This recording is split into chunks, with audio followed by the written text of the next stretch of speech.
7, 6, 5, 4, 3, 2, 1, 0.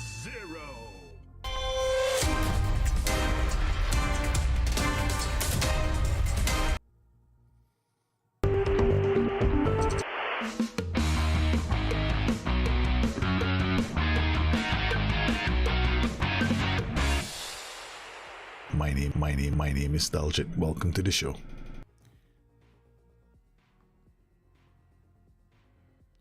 Welcome to the stream, guys. Hope you guys are well. Yes, and today we will be continuing with the Palermo diaries. There might be a chance. I'm not sure yet. This weekend is going to be a bit tough.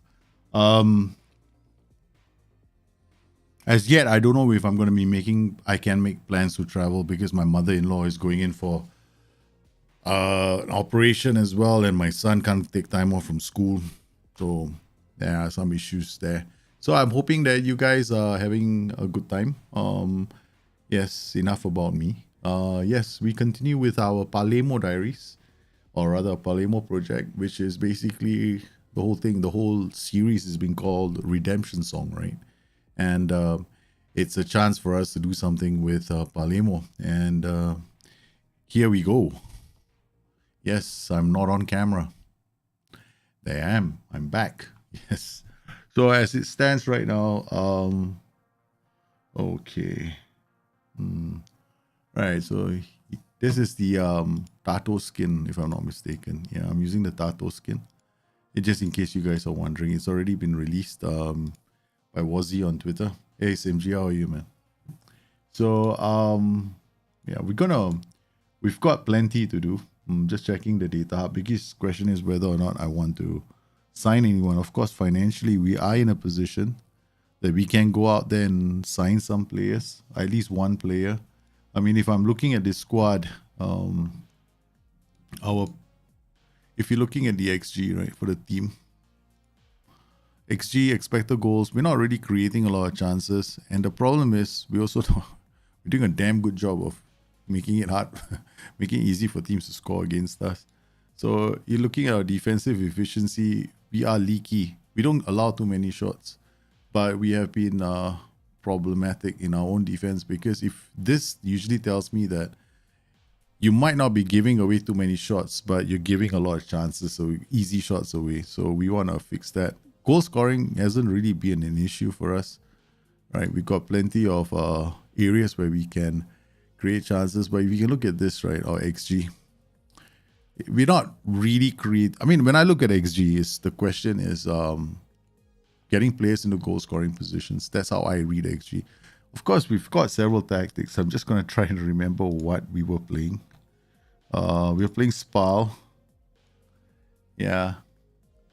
Tato is a very clean skin. I like Tato. I like Tato a lot. Even if I wanted to play attributeless, right, I'll probably use Tato more than any other skin. So have I changed tactics now? I've gone to 4-3-3, 4-4-2. Can I make up my mind? Sounds like a person that's doesn't know what he wants, man. Okay. Well, Kasede, Segre, Stulak, Devadek. This is okay. I think this team can play this. Palermo 4-2-4. I like the 4-2-4. I think the 4-2-4 is definitely one of the better options we can use in the game right now. If I wanted to use the 4-2-4, we could, but maybe Volante on support. I mean, Volante on attack isn't that bad either, right? So we can do a Volante. This is a very safe 4-2-4. There's build-up play on this side, except I've got the Volante here when I should be putting the DLP here. Okay, hold on. So we swap the DLP. Volante support here, DLP on support here, right? So this is like an intentional mistake by me, man. Okay, so the Volante will push up here with the inside forward. What this will create is overload on this side, right? So these two roles will look to create opportunity. I got a target forward dropping deep. So we got these two coming in to try and score. Now, if I do it like this, it becomes a bit more punchier. And with the roaming role here, okay. Roaming roles are good, but problem is sometimes they don't give us width, right? So We leave it as a wingback on support. Wingbacks on the support, they definitely give us the option to go wider, right? So, but I don't want to do that. I'd rather them go wide naturally, or I'll play wide, because if you tell a defender to use the PI affects them when they're defending as well. I wanna. Hey, Digus Sals, how are you, man? Salam, everybody. I excuse my personality. I mean, I'm a bit down. Yeah, I'm trying to do the safe. I'm a bit down at the moment. Yeah. So we are going to. So there's a loss of energy in me, in a manner of speaking. Okay, so we've got Kasede here. Okay, the problem right now, okay, there are some formations that are very good right now, right? Okay, width is numero uno, the best thing to do on Football Manager right now.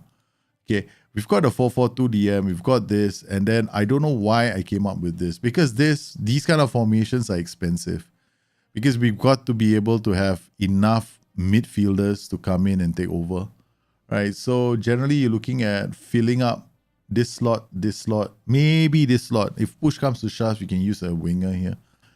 All right, we will try this because apparently I left this here. So my mind must have been thinking this might not be a bad idea. Okay, we'll trust my subconscious mind. Then we've got, okay, these are all the players that we're not going to be using, right? So we've got Doda, Floriano, Nedel Chiaru is a defender. Mateu is a defender. I'm going to use the West Augustin Anderson. Apparently, they don't make a good partnership. So we're going to tell him not to dribble more because we know he's had some issues. Oh, wait a minute. Doesn't he dribble more by nature? Yeah, he does. So we go back ball playing defender, but we won't tell him to dribble more. Or we will. I mean, come on, Daljit, don't do that. Okay. Yeah, but this guy's on attack duty, right? So if he's on attack duty, I want him to dribble more. All right, so this partnership is struggling at the moment. We're going to take him off sweeper keeper. I don't know why, but right now, sweeper keeper and defense just ask for trouble. I've seen too many matches where the sweeper keeper and defense just does something crazy with the ball. Okay, so let's look at our DM situation. We've got one here. One here. Maybe we can use him. Okay. All right. Okay. We'll try that. We're playing Spal away from home. A 4-3-3 is generally the safer formation. Experience has taught me that when in doubt, go with safer formations like the 4-3-3. They can actually help you out. There's no music. Is there? I don't know if there's any music right now. Yeah, there is music. Yeah, very low. Yeah, the music was quite low. Okay. How am I doing? Okay. Yeah, a bit of this and a bit of that. Hope you guys are well. Let's not worry about how I'm doing. Hope you guys are well.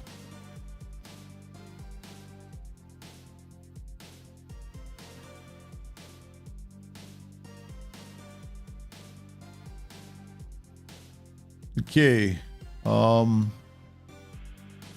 Expectations for the upcoming match. Voice of the board, draw. Hoping the team can remedy the frequency and quality of both the build-up and execution of football. Desperate to see Eduardo Soleri and his Baron running in front. So am I, man. So am I. I wish that he would score too. I kind of forgotten who should be playing where. Yeah. Elia, is he right-footed? Yeah, it's very strong right foot. Okay, so he might. Yeah, I think he's been creating a fair few chances. Valente is about to retire, so we can. I mean, Soleri is right-footed, or yeah, he's right-footed, but I don't know if he can cross. He can't play there, right? So I mean, we can probably use okay, I thought there's a part of me that wants to do this.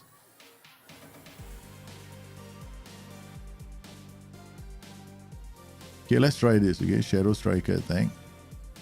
Pressing forward. This player will come. He most likely will charge this way.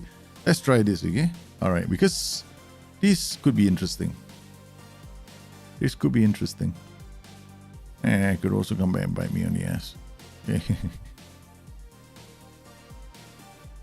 Double advanced forwards. Yeah, double advanced forwards are kind of cool. Yeah, if you Yeah, they run off in the mid block and then they're gonna attack the defensive line. Yeah, right now there's not. This game is quite straightforward. Okay, it's very straightforward. I mean, I know that people, if you're new to the game, right? Okay, let's just do things very simply. Okay, if you're new to the game, just remember this, right? When you go and create a tactic, right? Don't look at this first. Look at this, right? This sets you how attacking you're going to be. Higher defensive line, fullbacks are going to be up the pitch. Higher line of high block. Okay, you're trying to play in the opponent's third. Okay, this is essentially saying this is an attacking formation. You see this? Drop it down one notch. Okay, you can go maximum if the gap is bigger, right? The narrower your gap goes, drop this. Don't be too much of a hero. Why? Because more than one player is going to win close down. That's the first thing you need to remember. Second thing you need to remember is when you're playing on these kind of mentalities, right? Okay, you got to support, we got attack, we got attack, we got attack, right? Actually, I can afford to drop this down to defensive. Why? Because on lower mentalities, these guys are going to come back and help me defend. The moment I shift it to a higher mentality, they're going to take risks with their ball, their passing, their closing down, their movement. They might try a 50-50. Yeah, sometimes you see a defender do this. No, he'll run this way. Right through two players on higher attacking mentalities. But on lower mentalities, the defender might go this way. Yeah, he might go straight in a straight line because it's less dangerous. So this is something to bear in mind. If you're not sure, always start on balance. Always. Right. If you find that you are rushing your chances, like, you know, your boys are just trying too many things, right? Then drop your tempo. Because if you see like you've got too many shots and very few of them are on target, then drop the tempo first. That's the first thing that you do. Like now we are trying to gain control of the game, but we're not, right? So you see that's final third passes, we're in the third. See, this is how I read this information here. Okay, this is available on any skin. Okay, doesn't matter. You don't have to be using Tato to see this. But this match story, this match stats here, you're looking at this. Final third passes, 13 and 8 means both teams have been able to play in the opponent's third and carve out chances. Then you see something like ball possession. Okay, how many passes have we been able to do in a time frame? Not as many as this team, right? Then here, actually, what we show, we have action zones here. So Spal have been spending more of the game in their half, right? Less in our third, attacking us, but we've been spending more time attacking them, right? So slightly more. It's not like a huge number, but it's a way to judge your team, right? Very quickly. Okay, so I'm looking at this. I'm trying to determine whether this is a good idea. Look at where he is, man. What are you doing all the way there? Close down more. That's what he's doing there. I have to remove that instruction straight away. The guy's closing down more. Wow. Luckily I spotted that.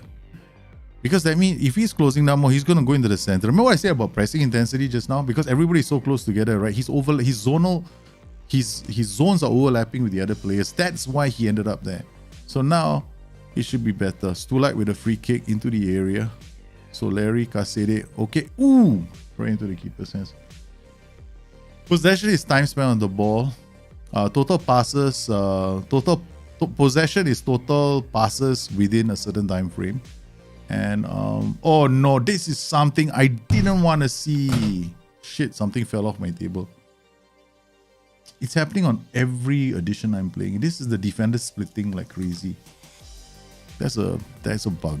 I'm pretty certain that's a bug. Let me see. I have to get out of this. I have to go to 2D Classic.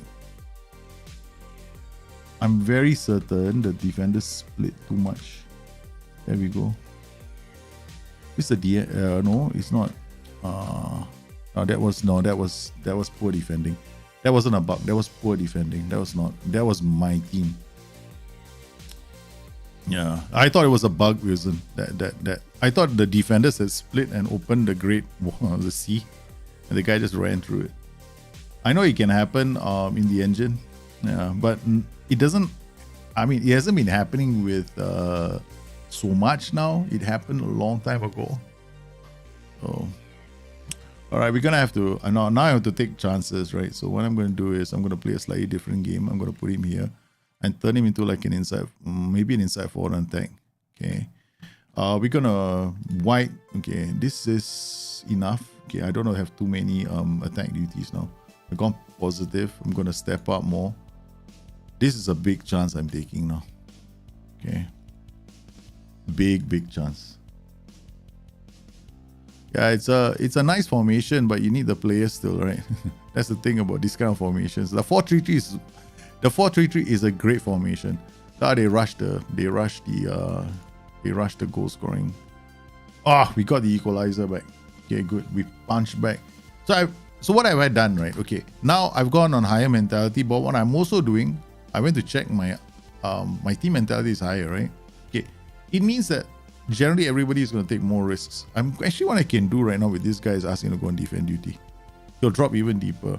Okay, so this player is now going to be very attacking, right? So he's going to be very attacking mentality. And it's happening on positive mentality. So a lot of these roles right now are going to be very attacking. This guy's going to be attacking. So their priority is going to be to bomb forward first. So what I'm going to do with him is ask him to mark tight. Ask him to stay wider. Okay. Since he's going to be on very attacking mentality, I want it to be like a round outer, right? So hopefully we can get a pass out to him. So this guy's going to punch through the middle. And you got Pirozzi out here. Hopefully we can... we managed to get the equalizer, but like Jack would like to say, I'm Mr. Set Piece King. It's not like I go in. You guys know how much I hate set pieces, right? It's not like I've created a set piece routine. It's like all my set pieces, all my set pieces are the same. Okay, attack. This is far post, DCL, DR. Can't even see this, man. DCR can come right here. Okay. DCL, DR. Where's DCR? My goodness, really literally the color of my jersey, man. I didn't know we were pink. Oh, sorry. Pink and black. That's my jersey. Somewhere up there. Okay, we managed to pull one back, but now we got another corner. Another goal! Another corner, another goal! We are the masters of the set piece, man. We are the masters of the universe when it comes to the set piece magic. Boom! Okay, oh man, Spa will feel undone, but Spa are gonna hate this because we just took them apart with 2 set pieces. Alright, we're gonna keep this up. We're gonna drop the counter. Right, counter press. We took the game to them, right? Okay, now we're just gonna drop off more. Drop off more might be a bad idea though. You know why? My defenders are quite slow. Because what I'm doing with drop off more, for high block, right? So I'm telling my whole block to run back. Am I an idiot or what? Okay, so let's come inside here. Man, this cheered me up. This cheered me up, This cheered me up really quickly, right? My uncle passed away. Yeah, so I have not been the same. I'm trying to travel to Australia, Melbourne, but now what's happened is my mother-in-law is also in the hospital. My mother-in-law is going for an operation, and as things would have it, my son's school said he can't be let. I wanted to bring my son along, but the school won't let my son go because he's having an assessment next week. And yeah, so with all the things that are happening, I'm a bit I don't know what's the word for it. I have no idea what the word for it is though. My mind is, I'm like trying to figure out how am I gonna make the trip. But then if I make the trip, then my wife has to struggle with the kids on her own. Yeah. So that is gonna be something that is I mean, my wife can handle the situation. It's just that I think I'm putting too much pressure on her. Mom is in hospital, going for spinal surgery. And then her father has a stroke victim. So you can imagine the amount of things she'll have to worry about. So I don't want to be that kind of person, right? That just goes and, I got to do this. Yeah. So yeah. So that's been on my mind last couple of days. Don't tell me I'm going to score a third one. Cheer me up even more. Come on, give me 3 in a day, man. I can do with this love. I can do with the love, man. Oh, man, that was close. Yeah, I know. Thanks, man. Thanks, guys. Okay, so we got into... What have I got into? Look at this. I've gone very defensive, right? So I want to hold down the lead. So how have I gone very defensive? So essentially what I've done is I'm still playing my mid block. Now my defensive line, my backs are not going to go up too high up the pitch, right? More importantly, I remove counter press. I mean, I could go regroup, but regroup, I leave my players to make the decision on what to do. Counter is still there, right? I mean, I could play a slightly different game, but now I've got Stulak as a anchorman instead of just running up, because DMs will push up, right? So I'm going to ask him to stay in this position. And we've got a structured system. Yeah. Normally, if you want to do a counter-attacking system, right? Okay, I would advise you to like aim for like a shape that's structured or highly structured. Yeah, those are really good shapes for counter-attacking systems. Then you got the right duties defending. You got the right, you don't have too many duty. Guys, I've done it. 3 goals, all 3 corners. It's unbelievable. On a day I needed some cheering up, I managed to do the impossible. I am the set piece guru. And it wasn't even intentional. Oh my God. I just did the impossible. 3 goals, 3 set pieces. Oh my God, this is stupid. Okay, I know all of you want to know what the set pieces are right now. Like, what kind of monster set piece is he using? This is it. This is the set piece I'm using. Far post. I know everyone says near post is very strong, right? Everyone says near post. I disagree. I'm old school. Send a corner to the far post. Worst case scenario, he knocks it down for the striker to score. This is an old school set piece, you know? Like how we used to do it in the old days, right? So we put a player with a strong, like maybe a right foot. He takes the in-swinger, goes this way. This guy hits it towards this side, or he hits it towards goal. Right, so old school. Very old school. So we've got set pieces galore.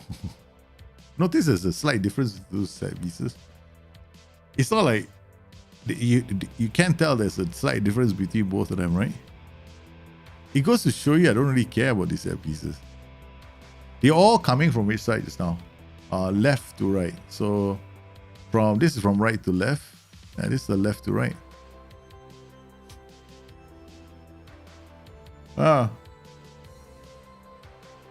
Set pieces are... I'm just the king of the set piece. This is crazy, man. 3 goals, 3 set pieces. I do like this tactic, inside forward attack. Man, so either winger or inside forward. I like them both. So we got a win against Spal away from home. Now we play Frosinone. That's about 6 days, 7, 8 days away. I don't think we need to give the boys a rest. Right, they're gonna have a rest here. Then we carry on. The only time I give them I use the magic rest button is when there's like maybe a game here, right? That's the only time. And the thing is, it's only meant for those players who played. And the way I feel like you're supposed to use it is for those players who were like, you notice they took a sharp drop in their conditioning during the game. Those are the players you do it for. And then this way of using the rest doesn't affect the rest of the team as well, because sometimes I like to fill up my entire week with training schedules. A lot of people go like, but you have a rest on this day, why are you bothering? I mean, honestly, yeah, I like to be consistent in what I do. Most of the time I have training schedules every single day, right? Even on these days as well. So the players who aren't playing, they actually are, they are training. Yeah. But this way, the way I do this, if I don't fill this up, at least, if I forget to give them rest, I don't get punished. If that makes any sense. So this is like insurance. Yeah. Otherwise, my boys are training Sunday all the way to Saturday. Oh. Especially if you look at the youth teams right now. My youth teams, they're training every day of the week. Yeah, because sometimes they don't have games on Sunday, so it becomes a rest day. Yeah, so it makes it easier for me to set up my training schedules. And training is pretty straightforward right now in the game. You can't go wrong with training. I mean, like if you don't overcomplicate training. See this? This is my normal training schedule, right? So the youth are training. You can see what happens here. They train all the way. There's a rest here because there's no game, right? Otherwise, they will be doing this all the way. Then they train all the way. They want rest day here. This is how I set up my training schedules, right? Because if you come in here, then what you can do is you can do double intensity here as well for your youth team. I forgot to do this, that's why I've come in here to do this, right? So all the players train, right? Double intensity. This way you're gonna get decent development. I'm not saying you're gonna get great development, but you should get decent development for your players, right? So some of our players are this guy is not developing very well. Let's see. I think we can see it from here. Training. They're training ratings, right? So look at this player. So this guy is not doing too badly. I mean, we can come in here and then all time. This is the reason why I use the Tato skin. I like to see how my players are developing. Now, if I go and use a skin that doesn't show me all this, I mean, I ignore these numbers. I don't look at the numbers. I'm actually looking at this to see how they're developing. So I want to know whether my players are doing well in training. So all these players are doing quite well. Then this group of players, I wish I could just, I hope SI one day give me the option to like scold a whole bunch of players at the same time. Create resize training development, point finger.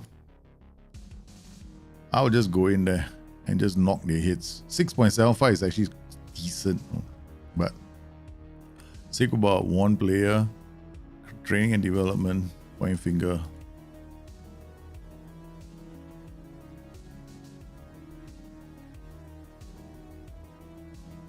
I'm hardcore. I'll just throw the boot at them.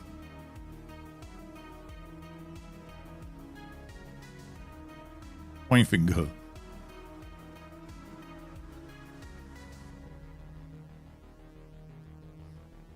See, like, okay, there's Salvatore Noto, right? Training progress, right? You see this?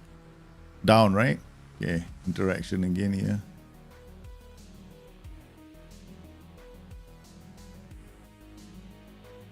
See, the difference between point finger and put your arm around them. So if you want to tell players off, right, youth players, instead of pointing a finger at them, which is kind of rude, what you do is you, yeah, let's try this now. Okay, put arm around.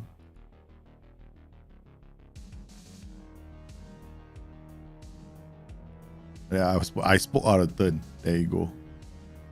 Okay. See, now you go back. I'm going back to them. I'm going round 2, no? Not that was just round 1. This is round 2.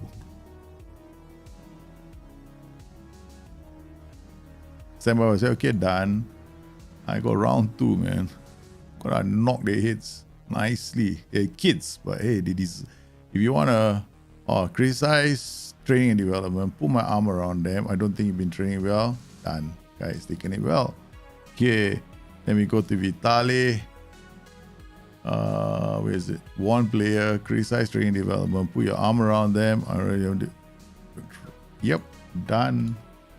Reacts well. So this is what I would do in every single save I play. Especially if it's a long-term save, right? And then I am like, spot out of 10. There you go. And check. It's worth it because even if you scold them, right, the first time, and they react badly, right, don't run away. Go back in again and hammer them one more time. And then will go like, oh, I'm sorry, I spoke out of turn. Yeah, good. Do I have a beginner tactic guide in your channel? Define what you mean by beginner tactic guide. I've got a lot of guides on my channel about tactics, right? So there are some formation ones which explain a formation. But the best place for you to start will be just to I've done a stream on team instructions. I'll probably do another one, but just start with any of those tactic videos, right? I do replications as well. When I do replications, you start from those and then watch the videos on underlaps and overlaps because they're still like they're still very relevant. Yeah, so there are lots of them on the channel. It depends on where you want to start from. Yeah. Guess I'm gonna have to SF pieces coaches as a job to the game just to put you in the game. Well, more maybe. Yeah. Hey Tim, how are you, man?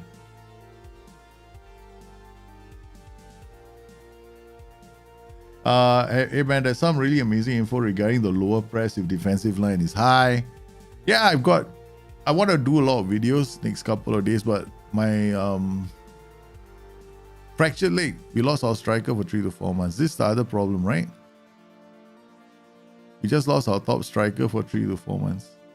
This is the thing, right? I'm toying with the idea of going out there to go and get somebody. I was already looking for a striker. We can't find anybody for less than 1 million. Yeah, we can't find anybody for less than 1 million. That was the filter, man. It's already been set up. 6 appearances, 15 to 35. Has scored at least 2 goals, 2 XG. Played in all these leagues, right? These are leagues we have loaded, right? Okay, let's drop the height requirement. Oh, there's one short ass running around here somewhere. Sparse deliver. That's about it. XG, 4 XG. 4. That's not a lot of information on the player, man. You gotta send a scout out. We'll scout this player. I wonder why it didn't allow me to scout him this first time. A scouting in progress. That was odd. Are there any FM23 giveaways? Not. I don't have anything to give away, except for my. Yeah, there's no giveaways on the channel, man.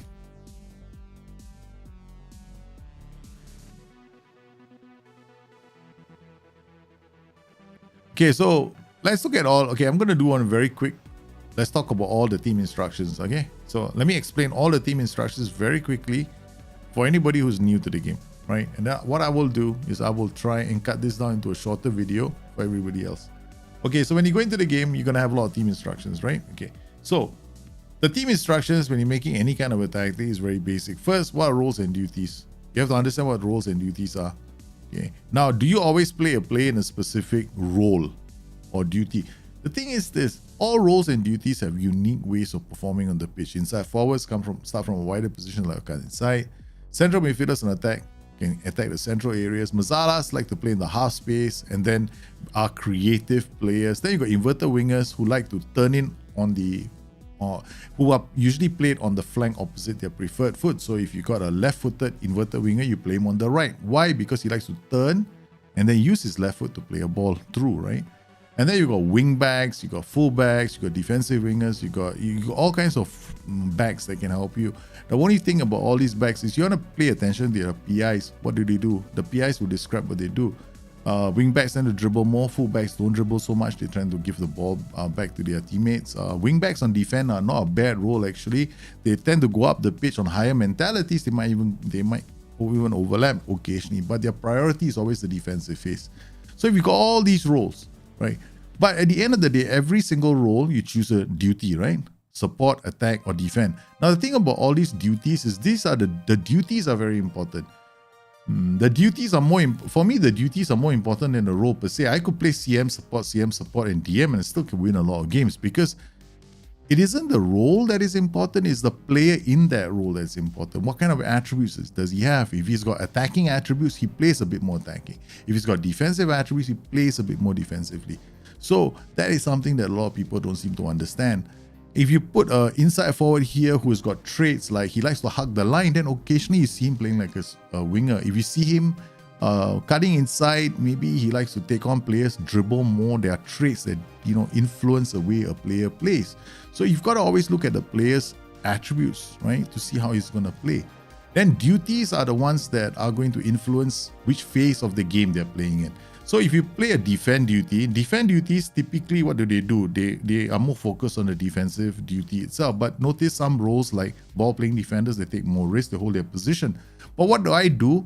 I like to give them a dribble more instructions sometimes. Why? Because I like them bringing the ball out of defense all the way and then breaking tiers. This is play instructions. Like every single role gives you the option to do a play instruction like move into channels.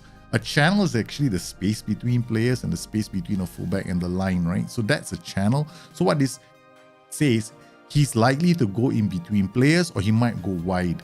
So when you choose any role, it's important to understand how those PIs influence that role, which is the reason why I like this pressing forward role. Why he doesn't move into the channels, he doesn't go left, he doesn't go right, he largely stays in the center. If I were to use a pressing forward attack, he might go to the left, he might go to the right. I want him to be a goal scorer. So I could use a poacher, I could use a pressing forward. So every time you look at all this, you have to think about the duties, the roles that you're playing. More importantly, the player that's playing there.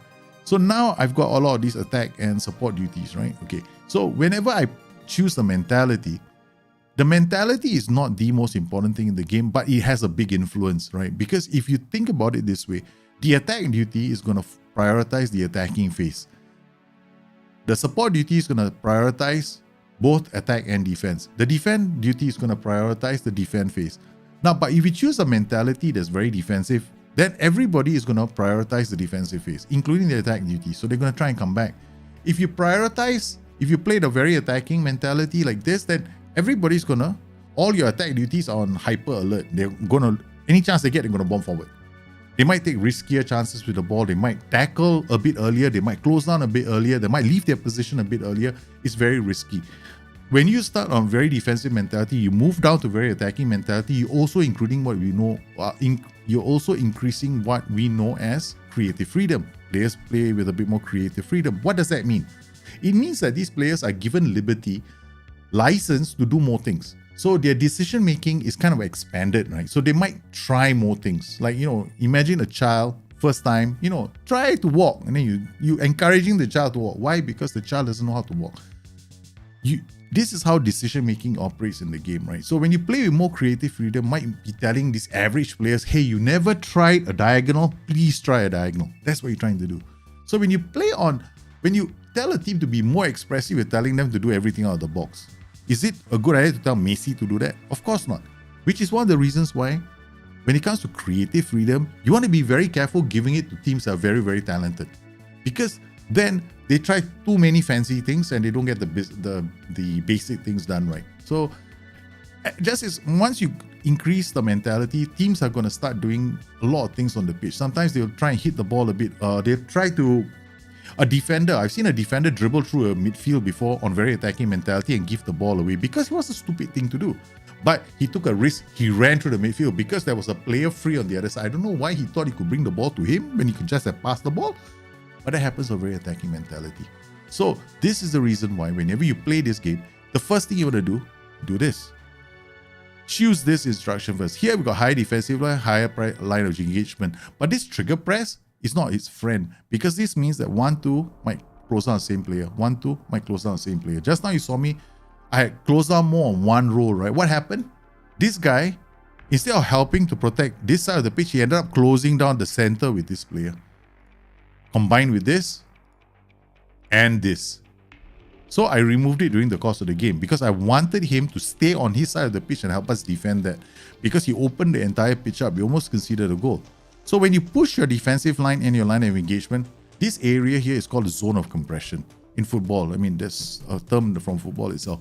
There's the space between your backline and your striker. So when you push the defensive line up, you're creating a zone of compression. This is where you want the opposition to play. If you play a step up more, there's some chance they'll play with a defensive line offside trap, right? So they will try and squeeze the play in the opponent's third and try and catch teams on offside once in a while. Not guaranteed, but it's likely to happen. When you do this, what happens with this? Double. Zonal marking areas are going to overlap. So more than one player is going to close down. It's not a bad instruction if you do again pressing, right? Because your players are smart to know where to go and you've got a very fit team, fast team, right? Okay.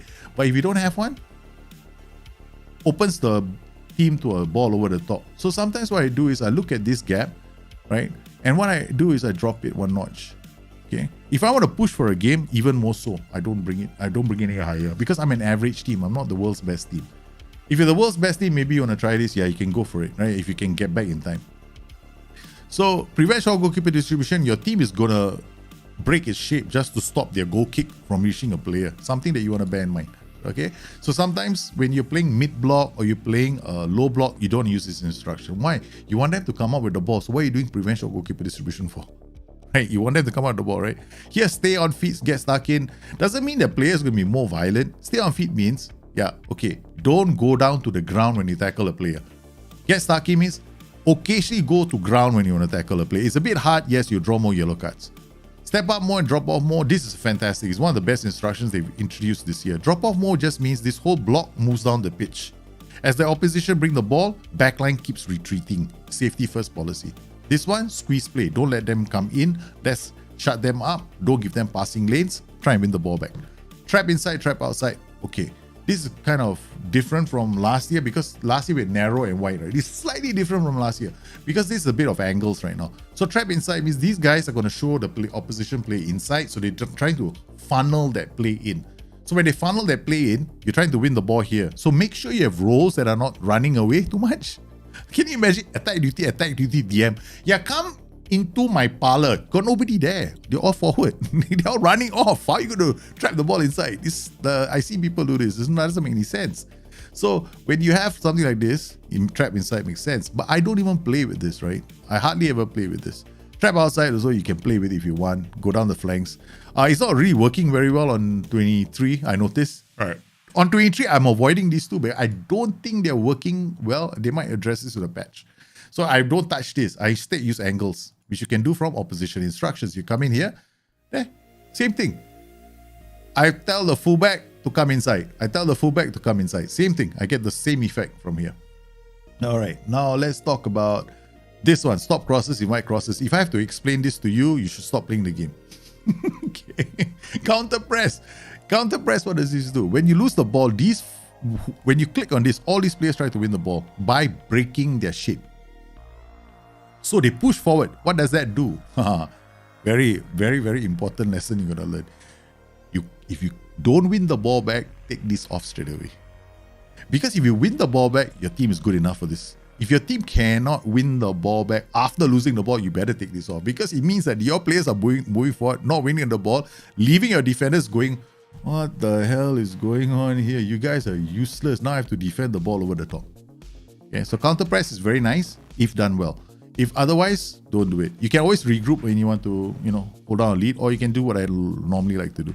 Counter and hold shape is the same thing. I mean, counter is when you have won the ball, you're going to try and score a goal immediately. Hold shape means when you won the ball back, move the team around. It's a very possession-centric, very Guardiolish thing to do.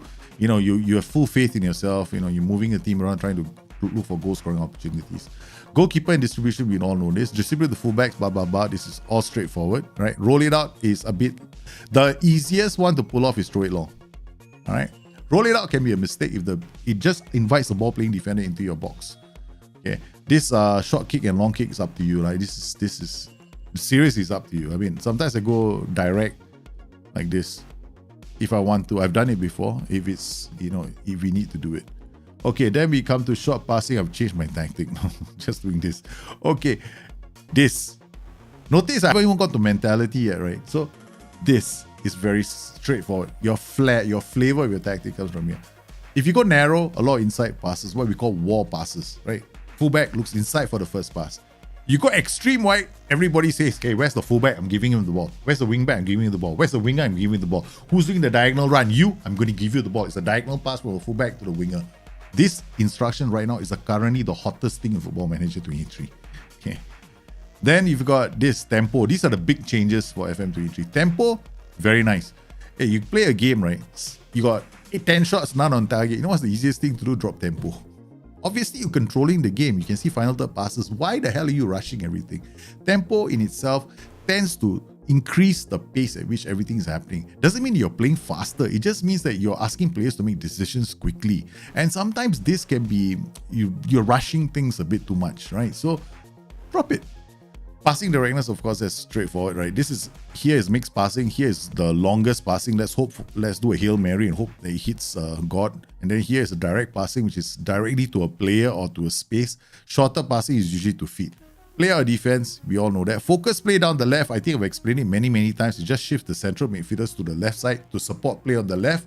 You tend to do more passes there. Same thing with all these other focus instructions. Overlap, underlap, two different things. They're not the same thing. Overlap, widest player holds out the ball looking for and run from the outside. Okay, somebody coming on the outside. Underlap, widest player holds up the ball looking for a run coming on the inside. So this instruction is only useful when you're playing inside forwards or you're playing a narrow 4-2-3-1 where you got a lot of players running in the inside, right? So your wing back's holding up the ball. It says, I'm waiting. Oh, you're running through. I'm giving you the ball. Okay, overlap. If you want to create, like sometimes you're playing with fullbacks, right? And you wingbacks, and you want them to give you extra width. This is great because it puts a lot of pressure on sides and it can be very good for camping. Okay, pass into space. Everybody in the team starts taking risks with the ball. Essentially, it's crazy instruction. If you want to do this, right? Sometimes what I like to do is I come inside here and start going to every single player. I'll go to all the players and start telling them, oh no, wait, can I, I can't. All right, we come inside here, they will tell them, take fewer risks. Then only selected players, because I did a video called creative passing, right? So what I do is you can actually play a very attacking mentality and still keep the ball, like be smart about it, but you've got to do a lot of these PIs and small tweaks to the TI. Finally, mentality. Mentality is changed in Football Manager 23. So now if you play on an attacking mentality, you tend to play with a lot of risk. And sometimes things don't go right. So you have to mollify it by your team instructions if you plan to do it in such a way. In fact, right now on attacking mentality, I tend to use less attacking duties. On lower mentalities, I don't do, it's not a rule. I'm just finding that I like to use more attacking mentalities on lower mentalities. I like to use more attacking duties on lower mentalities. It's not a rule, I'm just noticing it. I don't think it's worth a video until much later. Yeah. So that is the small little instruction guide for the person who just asked me that question about tactical instructions. Hopefully, you can go on to make some great tactics from there. Wow, that was. I hope that helped, man. Oh, it's Singapore. Singapore is nice. I'm not in Singapore now. Yeah, Singapore is great, man. Go to Singapore, you're gonna have fun. Oh.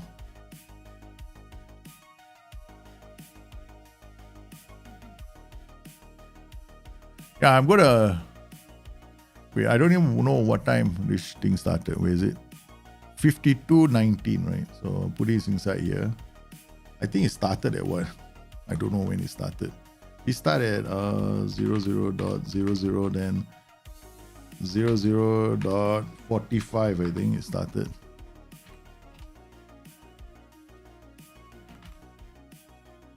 Zero 52.19.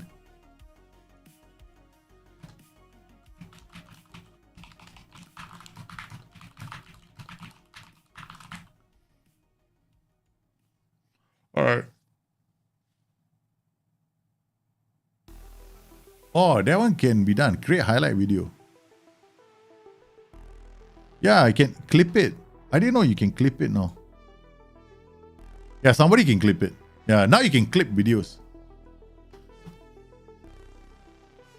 Okay, let's go. Second video, man. Yeah, I think one of you can clip it. I think one of the moderators can clip that section. It ended at 52:19. Yeah. Just have to clip the video and then put it in the chat. I'll try and do a shorter video of it later. Yeah. I'm doing a mentality video. But I've not been in a mood to do that video lately. Every time I do the video, then I stop and then it's not good enough. Yeah, because of my state of mind at the moment. So everything doesn't look good for me. Yeah. I was just explaining mentality, but I think we can combine that. Team instructions are actually the thing about Football Manager is this, right? It's more important to see one of the reasons why I don't play with attributes right now, okay, is that sometimes you look at a player, he looks like he's got fantastic attributes, right? And you look at a weaker player and he looks like he's got lower attributes, right? But if you look at the key attributes for that role, what you want him to do, they could be better.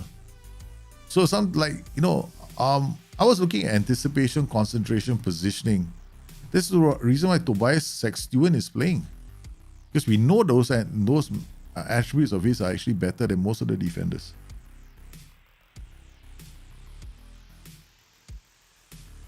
Yeah, you've got to be very careful with trap inside. I know a lot of people are using trap inside and they're thinking, hey, this is the way I want to play.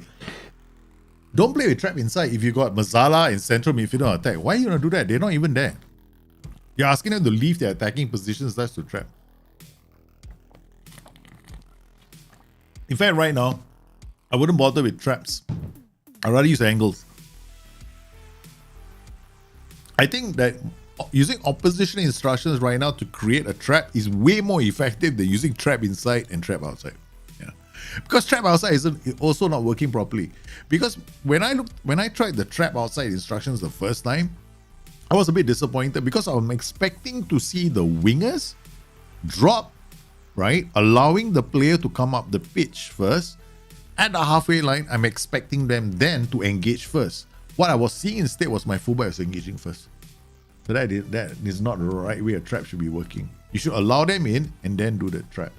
Oh, look at our development, man. Tobias Augustin Anderson. We asked him to train as a ball-playing defender, so he's done well. Right, so he's been trained as a ball-playing defender and also given him quickness, right? Additional focus. You can see that he has improved in acceleration, agility, balance. He's improved in pace. This is the reason why I'm using this skin, because all these arrows are also going to be showing. Crossing has improved, corners has improved. Okay, one thing right now about training, right? Set piece, don't bother. People have asked me lately, Daljit, why aren't you training set pieces anymore? All right, are they not important? Actually, they're not important anymore, because I've noticed that even on general training sessions, players will improve their set piece attributes without you planning for it. Look at this corner went up. Now I'm half expecting to see long throws go up as well. A lot of players are just going to get improvements to this without even trying.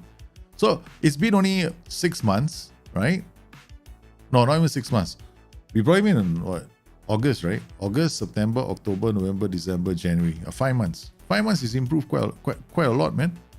He's got vision, positioning has gone up. This is good. His decision making has gone. His anticipation has gone. That's brilliant, man. I want this. These are the ones. I want anticipation and concentration to go up. These two. All right. Well, his marking hasn't gone up yet. So we're gonna praise his training. I think I put my arm around him. I think you train very well. Keep it up. Yeah, keep it up. I'm gonna be that kind of a manager now. No? Last time it was like no progress in the last one. No. I'm not gonna praise him. Just according to the coaches, he has had no progress, so we don't praise. I rarely ever praise, man. I rarely ever praise. No, I would advise everybody not to use the trap inside and the trap outside instructions. Nope, they're not working. I think they have to be waiting for the patch to use them. They're not working properly. Avoid it, but like the plague, man. Don't even go near them. Don't trap. I don't think the traps are working properly.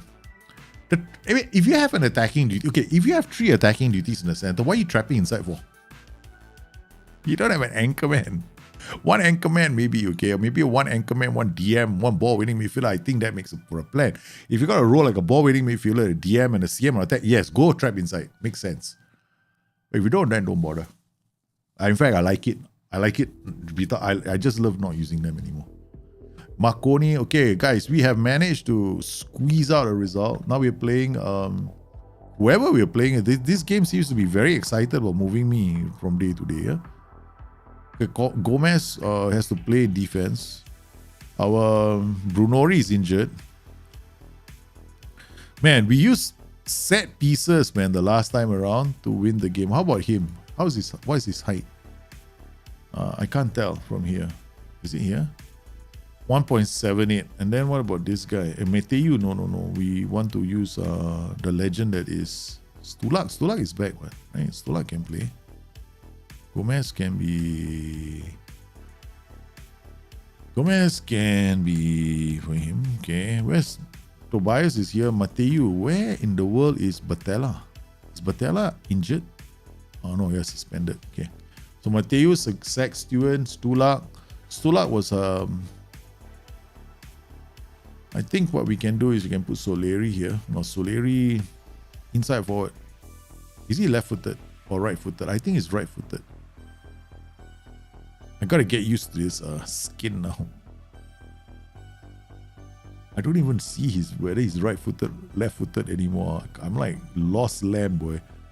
Okay, there we go. Right-footed. I got no okay, so what we're gonna do with him is turn him into a wing on attack. Not that good as well because he's basically a striker. Ask Valente to play then. Okay. Play inside forward again on attack. Okay. Alright. Okay.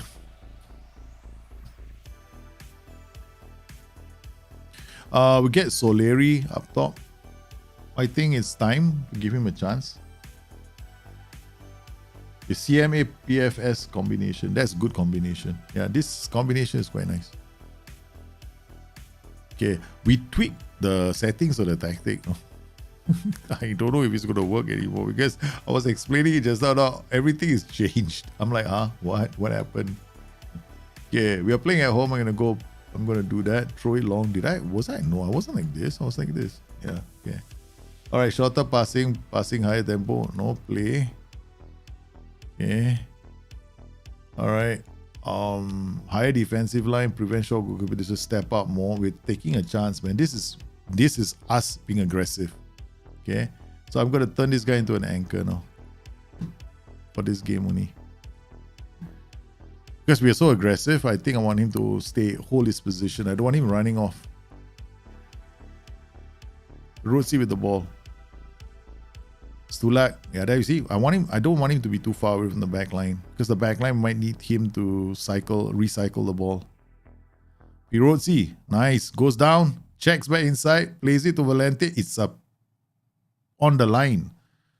It's a free kick, I think. I don't think it's a penalty. Yeah.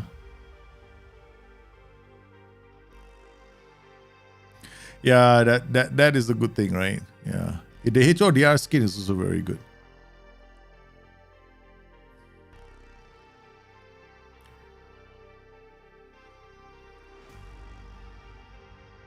The thing about me is that if I could take the HODR skin and combine the in-between match highlights mods of this skin, then it'll be fantastic. Oh no.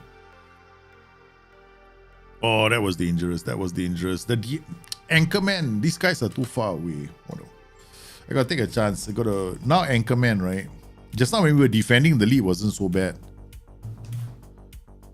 Let's go DM. Defending again. Okay, DM on defend then. Okay, let's... Uh-oh. Good save. Good stop from the keeper. Okay. This is not making me comfortable. DM on defend. I'm not comfortable with this. Yeah. What is all this? The thing about this game as well is these things keep changing. So we've got the ball, but we're not really doing much.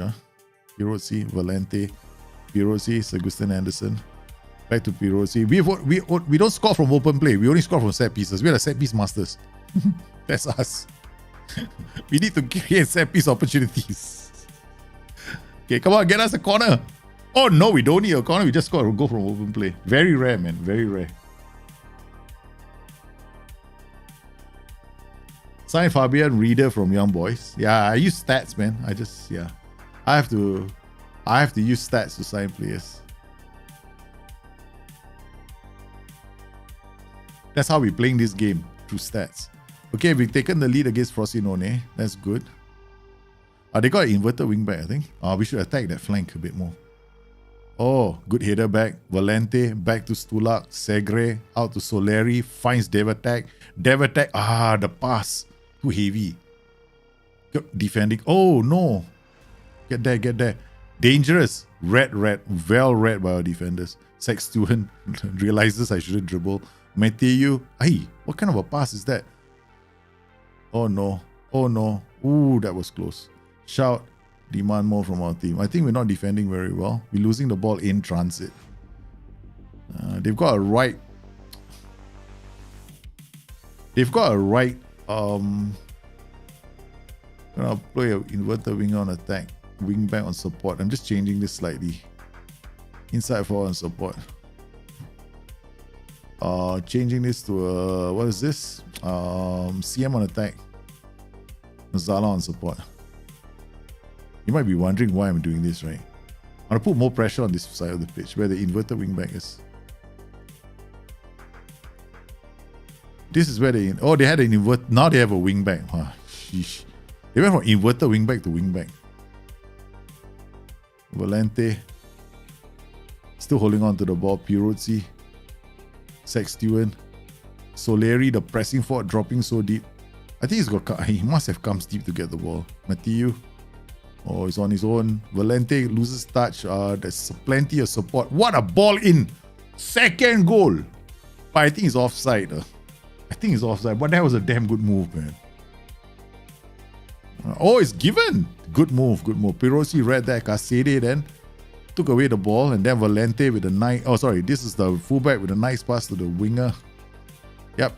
The inside forward went to score the goal. He's on support now. He's making runs from deeper positions instead of higher positions. So we got Stulak now. Oh, yes, it's a third. It's over, man. A few tactical tweaks was enough for us to see out this win.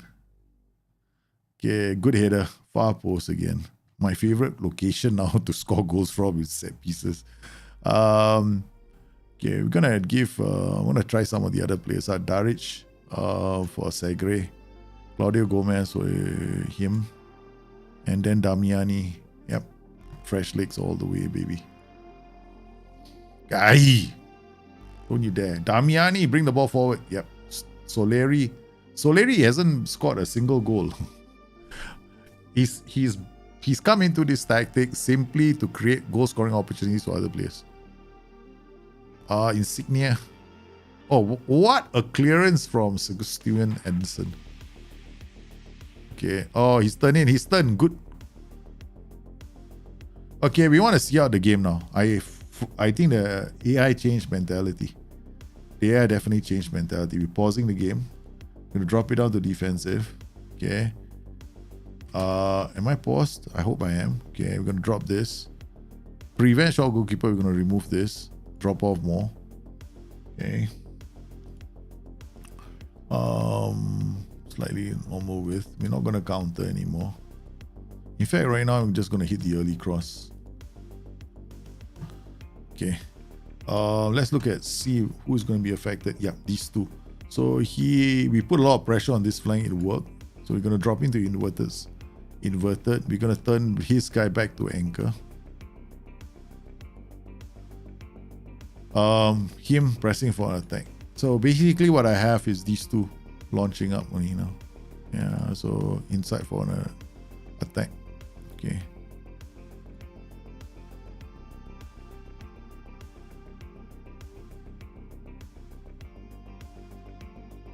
We should be fine. Now we're going into a deep block. Alright, so our final third passes, we've done better than them.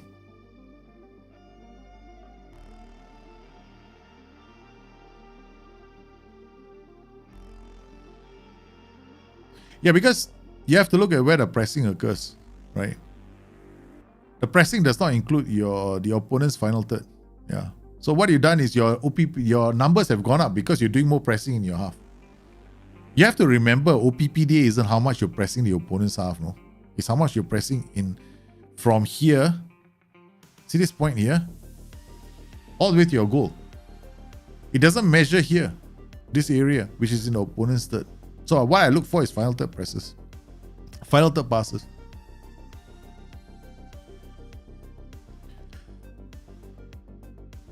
OPPDA is useful, but I don't look at it as the all-important number in this game. For me, the all-important number is this one. Final third passes. It's gonna be a measure of how well I'm doing controlling the game in the opposition third. Right? My whole job thing is to try and control the opposition from having too many chances. And you can look at this, right? This has been a very even game, no?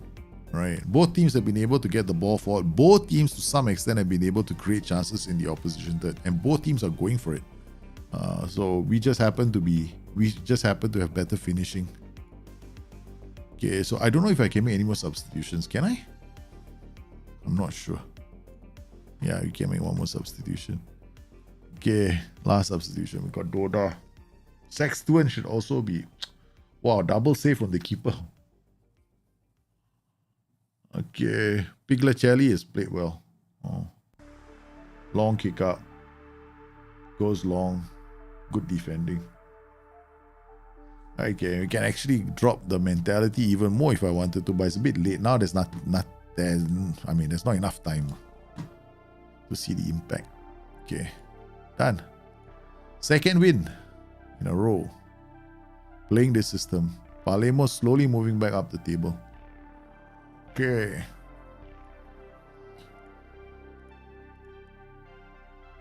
Permanent deal struck for Pirosi. Pirosi has been playing really well for us, no? Out on the right flank.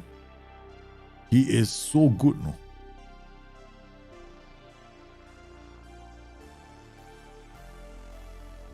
As part of his loan contract, there's an agreed fee of 900,000 to purchase the player. Yeah. I think we can definitely look at adding him to our side.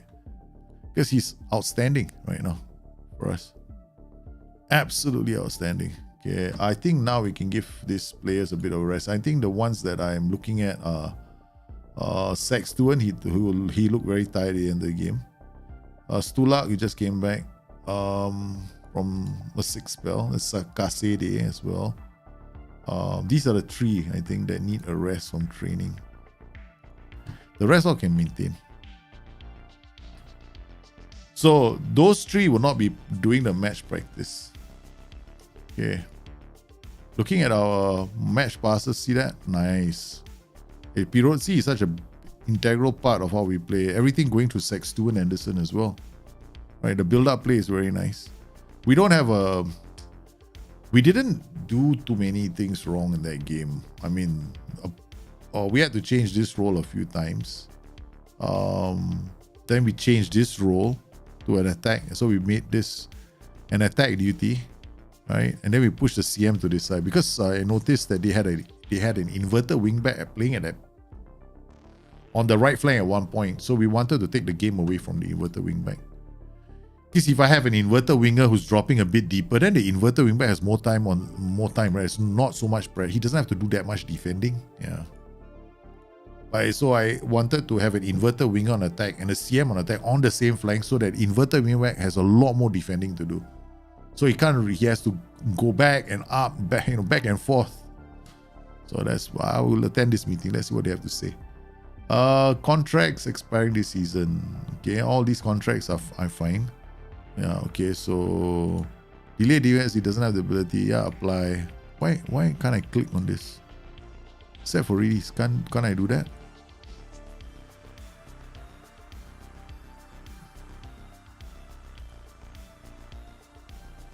Except for release, right? Okay, done.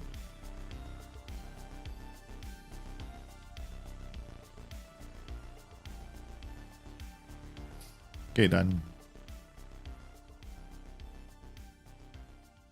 I don't get this.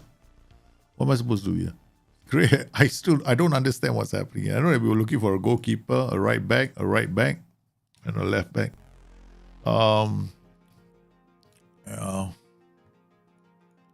I'm the sort that uses my own tool, right, to go and look for players. When I'm looking at all this, I'm like going, so yeah, what am I going to do with all this? Here's an update of the players we recommend outside the recover focus. Okay, so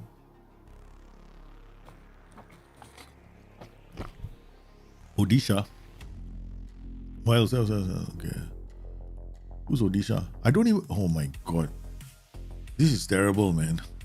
I mean, I don't know what he's doing. Which league is this, man? Okay. Who's bidding for him? 520 for RY. Liga Professional de Football.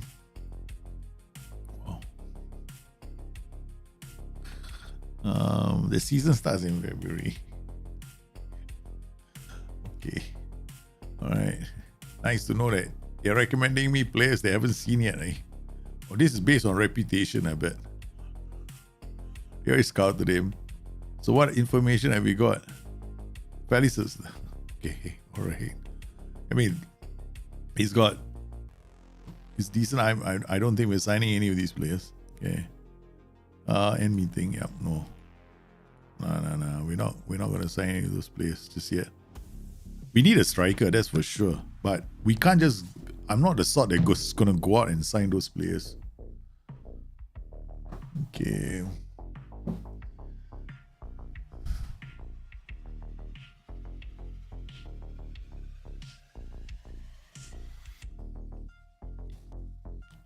How will you judge academy player to promote to the first team in this attribute save? In this attribute, let's save a lot of it. I got stars, right? So I'm going to use stars, man. No, The thing is, I know that some people want to play an attribute-less save and then they don't want to see the stars even. But I'm like, coaches have got something to do. Everybody has their way of playing the game. I have my way of playing the game. Right? So I'm just going to look at the coach's recommendation and then also how they've been performing in matches. Right? So if a player's been performing really well in matches, I want to if they're performing well in their reserve matches, then I'll give them a chance to senior team. Make offer. Let's try this, right? Okay, I don't have the money. 405 only. So what we'll do is we'll see whether they're interested in 200. But the problem is this, right? Yeah, we're going to add him anyway. So it's a question of now on then. Additional fee installments, 12 months, 3 installments. Was it? See whether we can do like 700.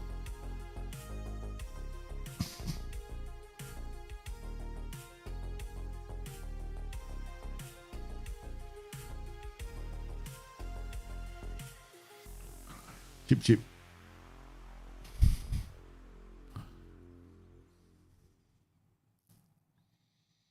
So we managed to, after an indifferent start to the season, we are beginning to show a bit of our pedigree. Undefeated. Look at this. Wait, do you know what we were doing? Yeah, got he can't play, so we're gonna have to play Doda, right? Still use these two. Stula, Casede, Segre, Valente, Elia. Question is now we wanna, after the last game, right? I'm very tempted, no? CM on support, but now we've got two iffy fullbacks. Previously, I didn't mind because Perozzi is actually quite good. CM will attack Mazzala here with an inside forward. Inverted winger. Yeah, man. Let's go. I'm full of I'm loaded with indecision right now. I'm the kind of person that likes to see a game before I make a decision, but yeah. Okay, Casede has done well. Perozzi offer negotiated. They want 900k. I don't have the money.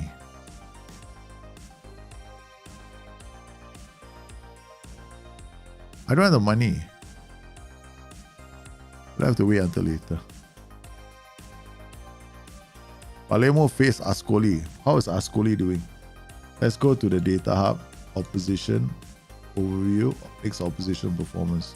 Ascoli. Pitch tilt. Not bad. Not bad at all. Final third passes against, they don't allow, they're basically quite average compared to us, right? We are solid. We don't allow teams to actually set up camp in our half. Right? We are actually the ones setting up camp in most teams. I mean, the best is these two teams, whoever they are, right? And it's us. So Ascoli is a 50-50 team. So in terms of their defensive efficiency, they're quite solid defensively. And they're quite solid compared to us. We're leaky. In terms of being able to score a goal, we gotta be. They don't generate so many shots. So I think we should keep playing the way we are playing. We should go there with the intention of not losing. Play a bit safe. Same tactic again. We'll go there probably cautious. Playing the same way. Prevent shot goalkeeper discipline. High up the pitch. No throw it long. Do this. Okay, draw them out. Okay. Let's start the game. See what happens. Gotta be patient.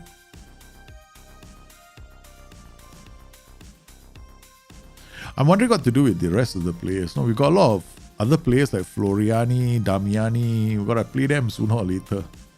The challenge is, when do we play them? Okay, criticize this player even though he's an old man. I feel bad for doing this. I feel bad. I never do anything else but criticize them. I'm like, okay, here we go. Same bunch. Vido, Soleri, Elia, Valente. Okay, let's go. Let's find out. Inside forwards running from deep, not bad, huh? I notice I'm very tempted not to carry on with that. Okay, let's take this. Okay, save this as Palermo. Okay. We come in here, we load this as Palermo again. Okay, now we got a copy of the same tag. We go CM on attack here. We got Mezzala on support here. We turn this guy into inverted wing on attack, and we turn this guy into inside forward on support. Then we turn this guy into a wingback on support. Alright, let's try this. Okay, it's got a rather creative guy running and putting pressure on their flank here. We got another CM arriving in this position. He could come in late to score a goal too. So it seemed to have worked quite well earlier. Okay, except all of us are going for free. I don't know, man. This is experimental, no? Experimental football. Half the time, I'm just guessing my way. I just look at transitions and I guess. There's no inside information going. The only thing I'm good at is apparently scoring set piece goals. Yep. We're good at set piece goals, guys. Okay, Ascoli. Tough to beat. They are tough to beat. 5th on the table. Alright, their pitch tilt shows that they are one of the stronger teams in Serie A right now.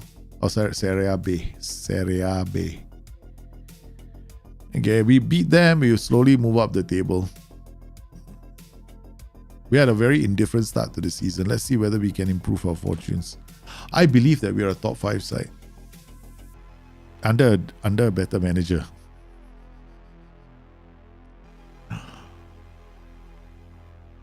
And then we need to get reports on the youngsters. I think we can start promoting them if we see some. I don't know. Do I have match reports from the youngsters? Let me see. Staff responsibilities. I don't seem to be getting any. Match. Arrange a friendly match day. Advice and reports. Yeah. Okay. Recruitment. Player reports. Development.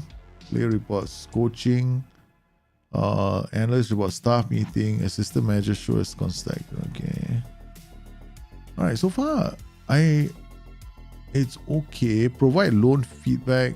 I'm getting this. Okay. Yeah, so there's nothing here. Alright, here we go. Big match. Big match, man, this one. It's gonna be tough. Batella, oh, I didn't bring my best defender. Batella again. Daljit. Why do you keep forgetting to bring your best defender? He's not playing again.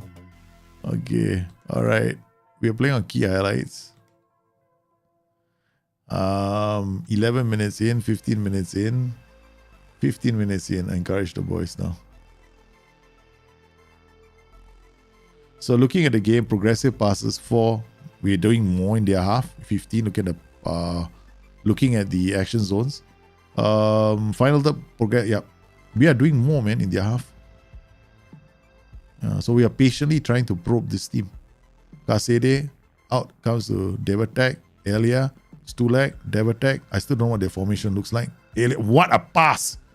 Yeah, hole! What a goal! He chips it over the. He's been on a dry spell. What a goal. Devatek to Elia. We put him into attack duty, so he's not going to be, there to support that pressing forward right now to create those goal scoring chances, right? What a move, man. What a goal. That was a sweet goal. Oh, Elia, don't be careful. Tap.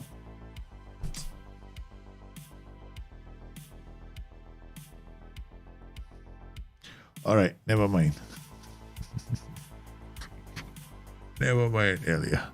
Okay, we gotta change this into one of those inside forward attack systems. Yeah, okay. Now we're gonna have to be on defensive. Oh God, man. Now after that, Elia gets sent off. What a joker. I think it's because I got hard tackling on him too, right? So far, this entire season, he has never been sent off. It's the first time. He creates a fantastic goal, then says, I don't want to play anymore. I'm the star. Kia! Get red card, walking. Man, they're taking this Sicilian thing a bit too far, I think. This gangsterism that we have in our club. I'm all for violent conduct on the pitch, man. Velasco. Okay. Okay, that's it. I saw something else. Drop. No more. Okay. Drop. Drop. Step up more. Squeeze play. Squeeze play first. Let's see how we do later. Okay. Oh, nice. Go. Mateo. Back to Sagustian Henderson. One over the top. My goodness. That's like hopeful. Stulak with the ball. Go, go, go. Back to Sextu. Go one more. One more. Yeah! Salary. What a ball to Sacred. It's a second goal. Whoa! I just want Sagi to do this. He did this again. Out wide to the inside four. Inside four is really wide, right? We have him on stay wide. So, yes, the central midfielder on attack came in to score the goals. This is our, we are doing this setup right now, right? Wide, this guy comes in. Okay. All right, and then we done this mid block, right? This is a high block. We're still playing with a high block. But we're still stepping up more. I think we're gonna carry on for a while longer. We know this team can threaten us. Just let's not be stupid, right? Because look at this, advance forward. So they're gonna hit one over the top. Okay, done. I think we've done enough. Okay, we've done enough. We've done enough. Okay, so now we will tell these guys not to be involved in the attack anymore. We drop off. We drop into a mid block now, and then. Only cross. Keep on discipline. Oh man, I'm gonna FM this, man. 10 men down. Okay, we're gonna have fitter players in the center because we're gonna have to do more work now. Sarish will come on. Gomez will come here. We're gonna leave him Stulak in the center. Stulak is one of the best players to keep the wall up. He'll man the wall. Valente, nice work. Doda, Sextuan again. Oh no, this is there. They don't counter press, right? Because lower mentality, so they didn't push. Buchel is in block. Oh yeah, they shut the angle up. Okay, focus now. Come on, boys, focus. 10 men down. Elia won't be playing the next game. Can we do this, man? Magic moment. Okay, come on. There's a corner to defend. It's off the crossbar. Okay, we got Nicolo Valente. We're making another sub. Now we're going to put one fresh pair of legs in the final third. Floriano. Okay. And then David Tag for Salah. Sextu and Anderson for... Okay, done. A lot of changes. Fresh legs on the pitch with this, the hero, holding on. Oh, guys, this is sensational. This Ascoli are difficult to beat, okay? And we just did it to Ascoli. We did. Zach Stewart is in quarterback mode, man. Moving up the table. 10 men down. What is with this kid, man? Coach report. Let's see if he's got dirtiness. Wait, no, he doesn't have dirtiness. He just relishes the big match. To him, it's a big match. I'm taking this guy down, man. This kid just went in there. He doesn't even have a tackle harder. He just marked Titus stay wider. That's all we asked him to do. Did we say go tackle harder? No. Apparently, he decided on his own terms. I don't like what he's wearing. He stinks. Okay, I'm going to break his leg. Yeah. They could not deal with our defense, correct? That was a very good block. See, this is how you set up the block. You don't have to play. See, the mistake I see a lot of people making, right? And the reason why some of their defenses fall apart, very common, is I don't get why everybody has to do this. You go to tactics, I never understood this, no. I never understood this. I mean, the more I drop this, if this is like this, right? Or even like this. Okay, I agree because the gaps are so big, right? Okay, they're not going to overlap, hardly going to overlap, right? The more I increase this, the less this becomes. I mean, this is the lowest I'll go, right? So it's about there. But we played quite well. I'm happy, boys. Then we dropped the prevent shot goalkeeper distribution, right? Towards the end, right? And then we just counter press. So all the boys are dropping into that block, nice block, so that the opposition can't find space. No, that's not bad, man. It's now 3 wins on the trot. Okay, so we've gone from the remember the data hub? It made for depressing reading, right? 1.23, still 1.28. Ah, man, it's still 1.3. We want to reduce this. Yeah, that's what we want to reduce right now. We still are dangerously leaky side. Now we play Reggiana. This was a tough game. At least we negotiated that well. I'm happy. Frosinone are a yo-yo side that go up and down Serie A, so they also have a strong team. We beaten the league leaders, Frosinone. That's important, right? We beaten Ascoli. This is another yo-yo team that yo-yos between Serie A and Serie B. We beaten Ascoli, another team that yo-yos between Serie A and Serie B. We've just established our credentials. Okay, because this manager was wearing blindfolds at the start of the season. So basically, when he came to the players, was like, I don't know how you play. Okay, I hear the ball. Yeah, you're hitting the ball right. Okay, it sounds like you're a defensive midfielder. Okay, good. That's how I was playing the game. Can you know the attributes? I was like, I mean, I don't know what kind of players they are. Now I'm getting to know them, right? Elia is brilliant at creating chances. The higher he goes, the more dangerous he becomes. Then over on the right flank got Valente, but Valente is retiring. We don't have an inside forward now. So the priority is inside forward as well. So I think, Nick, what we're going to do in the off season is we're going to look for an inside forward. All right, we're going to sign Pirozzi on a long-term contract. That sorts out our right back situation. So we're going to get our inside forward. Soleri, I'm looking at Soleri. I mean, he's our striker, but he's a long-term. Soleri is more like the long-term replacement for Brunori in this position, right? I know that he can play as a inside. He might be able to play inside forward, but I don't think he can. I don't think he's good enough for an inside forward. So we got Elia. Elia, if I can sign him next season, I will. Wanted by Frosinone, end of contract. Transfer? What mean end of contract? Hey, transfer. Make an offer. Everybody wants him. I also want him, man. Shit. When is his contract ending? Oh, approach to sign. Important player. Suggest terms. Finalize promises. Negotiate contract.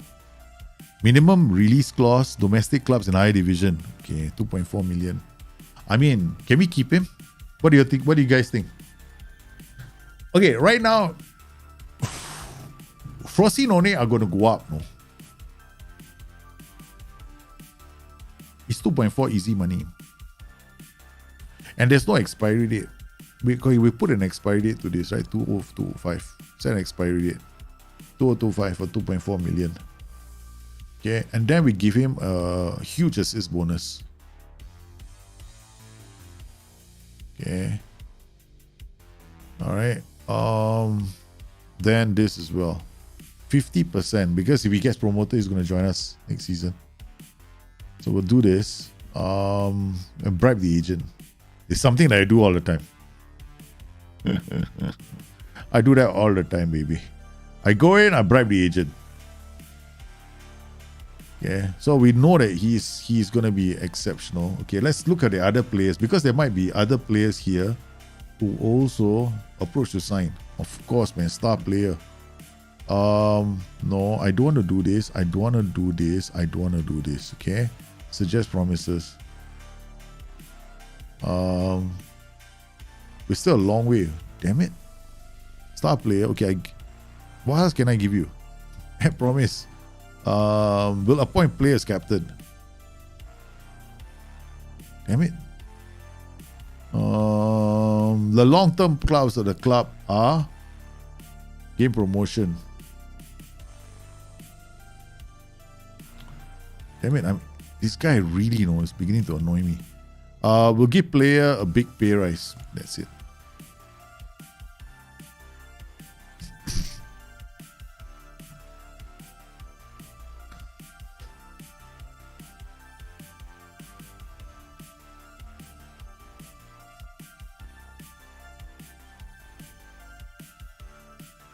Wow, he wants 3.57. I can't give him 3.57. I mean, he's not gonna come.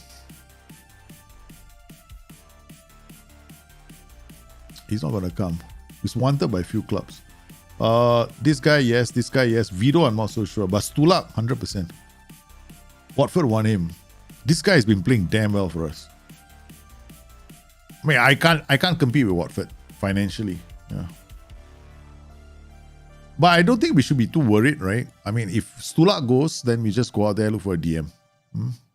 We just look for a DM. So now that means we got to look for a... Okay, I better write this down. We are looking for a DM and an inside forward. The notebook comes out. Transfer window closes, right? DM. Inside forward on the right side. DM. Stulak wants too much money, so I don't think we can afford him. We get inside forward on the right side who's got a strong left foot. We also want to sign inverted winger. We want to sign Elia to a contract. Hopefully he stays. The other thing we want is a defender, Batella. Batella is on loan, right? Yeah, that's the other thing. We got another player in the club, right? So that's another one. Batala. Gotta come out with this now.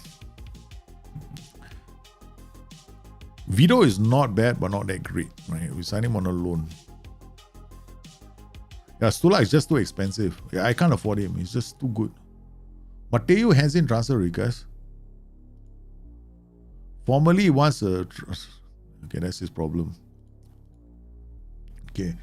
Alright. Salvatore Elia. Contract offer from Atalanta. That's it. Huh? Our Salvatore is he's sorry. No, he's not going to Atalanta. Sorry. He comes from Atalanta. I was so stunned, right? I was like, what?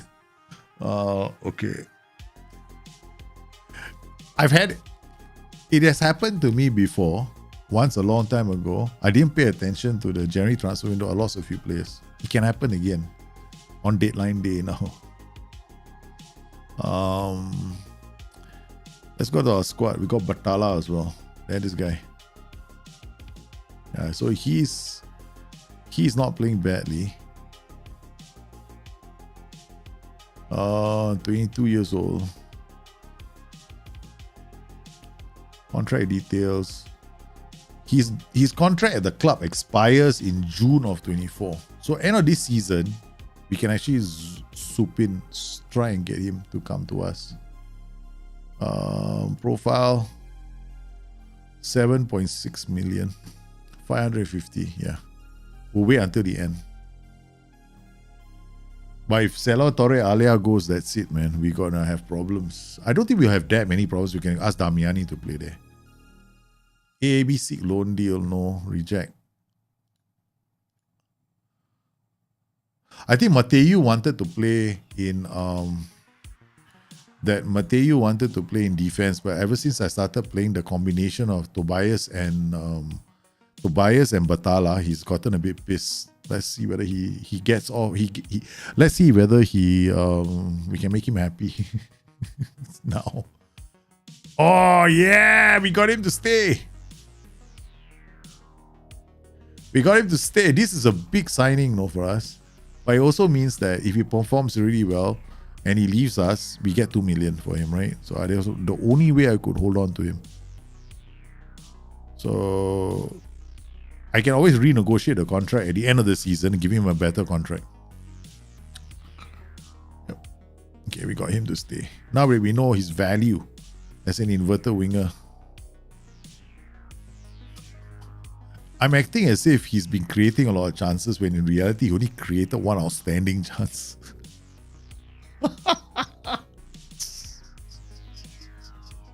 It's only one chance though he created. I went, wow. And ever since then, right, that's the only chance I remember. Yeah, I think I'm not the sort that goes out and signs straight away. I know there are a lot of people who do that, but I'm nowadays a very casual player. I'm a very, very casual player. I look at the situation and I go, okay, he's done well, whatever. The kind of thing. I'm not like hardcore anymore. If I wanted to do this, we come to DM slot, right? Okay. All right. So how would I do it? So we come in here, appearances, average rating 7. And then we don't want goals. We don't want this. All we want is headers won ratio and interceptions. Right? Interceptions per 92. So if anybody that is in all these leagues, we got transfer value is 1 million. Positions defensive midfielder. These are all the players, but they're all very expensive. Look at this, man. This is like a who's who of football. Yeah, we got Danilo Pereira, Joshua Kimmich, Brian Cristiante. Who's this? Daniel Wamadam. 752. I mean, looking at his numbers, they're kind of impressive. What we can do, so I don't have to be so lazy. Control A, Control P. Web page, right? Okay. Go to Palermo. DM, right? Pal DM. Okay, so we got Pal DM now. Then we come inside here. Upload Pal DM. There we go. Pal DM. So these are all the players right now, right? We shortlisted. Okay. That's creative, default, attacking. Okay, so we got interceptions and we got defensive actions. Defensive action 5.9, Timo Zal. Impressive. Then Robin Yeltsin, the German, defensive actions 4.322. Wow. All quite solid, man. These players are all decent, no? I mean, defensive actions, they're performing better than like players like Joshua Kimmich. These guys are playing in decent leagues. I mean, of course, we can't sign him, but this Mohammedam, 4.03 these interceptions, pressure 17.88. So he actually does a lot of running around. Right, not very strong in the air. Right, but his headers 1% is reflection of these interceptions. He reads the play and then means the headers. Aerial attacks per 90 doesn't do too many compared. This guy's probably a defender. The defenders normally have more. So clearances 17, 72, 39. Okay. Not too bad. Tackles per 93.92. Tackle one ratio about 80%. Actually, this kid is not bad. What? Daniel Wamedam. Okay, now we take this one. Okay. Okay, now we take this group and then we change this view to the Palermo view. Alright, so this is our Palermo team. Division is. This is Palermo, right? Okay. Now we only want to look at our midfielders, right? I'm not interested in the rest of the players. Come in. Okay, this is only our midfielders. Okay. Control A, Control P, web page. Palermo mids, huh? Then we come back inside here, upload Palermo mids. Okay.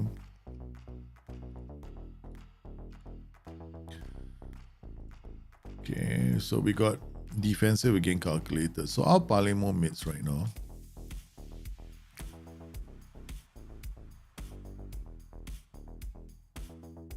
Stula's interceptions 2.4. Pressures 13.8. Okay. 2.107. He does create some chances. I know Stula can score goals. Okay, so if I were to look at this guy here, right? So we got this Jano Wamadam, right? Okay, he can play as a wing back. So the question is, maybe he's been playing as a wing back. So 70.8 pressures, 4.03. I mean, the good thing is he can play on the left, right? Which is also a weakness for us.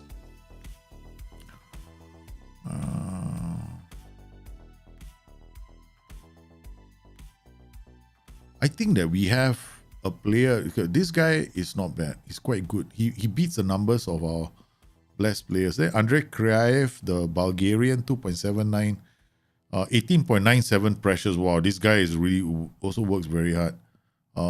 Tackles, not so fantastic. Tackle ratio, tackles 1.90, 2.96. Aero attempts. I mean, in terms, both these players are beating our last player. I can't go back. I can't switch back and forth. Yeah. Previous in the session. Yeah, it's gone. So we can look at Andrei Kriaev and Wamadam, right? So let's look at Wamadam now. Send a scout out to Wamadam. Where's Wamadam? Oh, shish kebabs. I got to take this out again. Scouting super filter.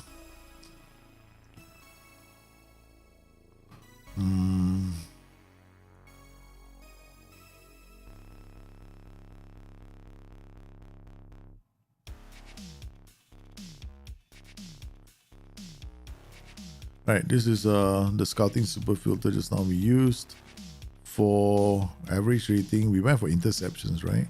Okay. Interceptions too. We're looking for this position. Now there are fewer players for some reason. Okay. Headers one ratio. Sorry. Okay, then pressures. I don't know why now the names don't appear anymore. Oh, that's fun. Okay, let's go to 5. Oh, let's raise the age. What happened to the players when suddenly now I don't see them anymore? Oh, height. Okay, that's why. Okay. Because I took out the height requirement. Now we know Andrei Kiev is also tall. Okay. These are the players, remember? Okay, we are this guy, so we're gonna hey, you can sign him on a free transfer.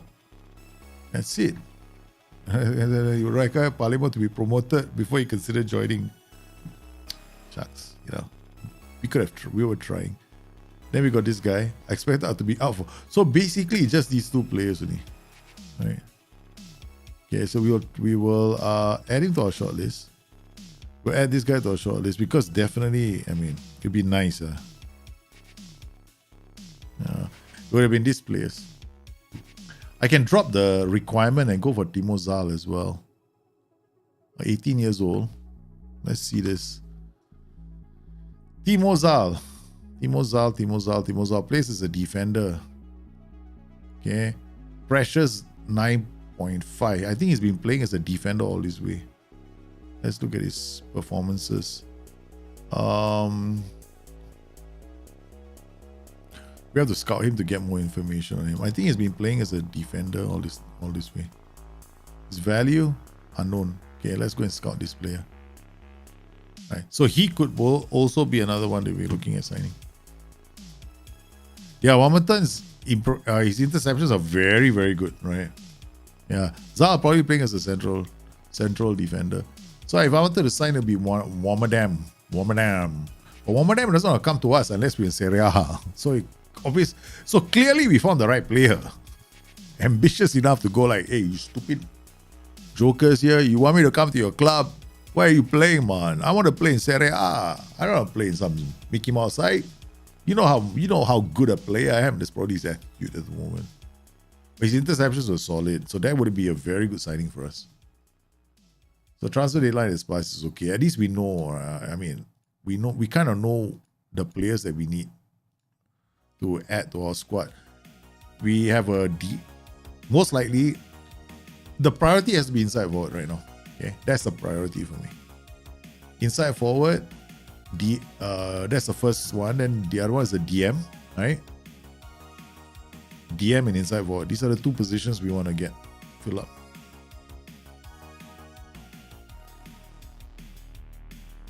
Our right back situation is not very good. either. We got Piro. See, our substitute, Doda. We should let Doda go next season. I'm not going to keep Doda. Doda is not good enough. So actually, we don't have a right back. This club. We don't even have a right back, man. Because 0 right backs. We put any of the club right backs in there, we're gone. We're going to concede goals like there's no tomorrow, man. The goal was a beautiful goal that we scored. That was for me, that was the goal of the season. The goal of the season for us. Oh. So we managed to move back into the top half of the table. Some streak. We're on a winning streak right now. So let's keep this going. We have got 2 versions of the same tactic, right? So we got this and we got this. See this? If I see them, if I need Elia to put pressure because they got inverted wing back, boom, we swap it slightly. And then he becomes a goal scorer. Otherwise, we do it like this. Ping, he becomes a goal scorer. Yeah, so we got plans. It's like says Elia, you just had to get yourself suspended.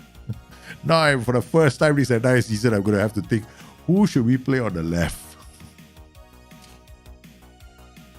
So we managed to find, this is the player that we want.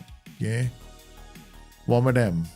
Look at that. 17. His interceptions 4.04 a game. This is damn sound. But Timo Zal probably 4.51 because he's in defense. He's running a central defender, which explains why his pressures are so low. And he's not even a ball playing defender. Nice. Doesn't have first touch and dribbling. Right? That's why he's 17 at the moment. Otherwise, we'll see something like 60 or high numbers like this, right? Anyway, I think the clearances number also in the game, I'm asking to see whether there might be something off with that number. Yeah. Some of the stats are a bit off though. I have a feeling they're a bit like, they kind of don't gel. But it's a bit... And with the number of things as I introduced in statistics, I can't blame them. I mean, there's a lot of new stats and I'm pretty happy with it. I love the new stats in the game, man. I love the new stats. I need to be cheered up by this game today. This game has done me wonders. The first time I've ever scored 3 corner goals in one game. I was laughing so hard when that happened, boy. I've never scored 3 goals from corners. I never scored a hat-trick of corners in one game. Ever in my life. Hat-trick of corners. And we aren't even playing a near post, so-called near post exploit. I don't believe there's one.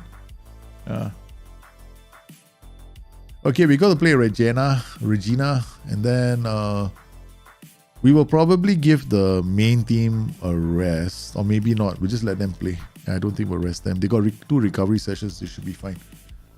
Discuss going on alone. Decline. Shut up. You stay in the club.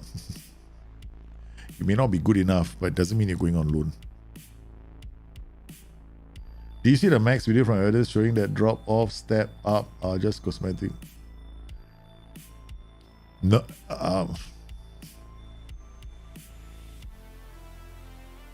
Okay, I'm going to say it. Evidence base is full of shit. That's what I'm going to say. That is full of shit. He's like talking out of his ass. Yeah, I'm going to go to that video and say you're talking out of your ass. If he doesn't know, if he doesn't know how to play the game, though, I mean, I'm going to say it, man. I don't like to comment on other content creators, right? Okay, but sometimes, you're going to do a video and you're going to, that's okay, forget it. I'm not going to go there. It's just going to make me more annoyed. Seriously, bullshit. You shit in, shit out, man. I mean, these experiments, when you put shit into an experiment, you get shit, no? You don't get gold, no? There's not, experiments are not alchemy, you know? Seriously. If your experiments are based on false premises, then of course you're going to get false results. So what the hell, man? I mean, I thought people were in the school, right? Shit in, shit out. That's it. Sorry, man. I don't want to comment on the video. That's it. I'm going to laugh my head off. It's so obvious when I'm playing. I know. I mean, maybe you should play the game instead of running experiments. That would be a good start. Learn how to play the game first. Okay. That was funny, man. Yeah. Shit in, shit out. That's all. But then again, it all falls into, you see, the thing is, this is where narrative becomes important, right? Okay, when there are 100 people who are unhappy with a situation, and somebody comes in and does a story that confirms their perception of the world, then they will hail that person because he is confirming their perception of the world. Whether that perception is a correct perception, that's one of the reasons why this world is full of, like, there's a lot of conflict right now in this world, because a lot of people are going out there, you know, saying things that reinforce other people's biases.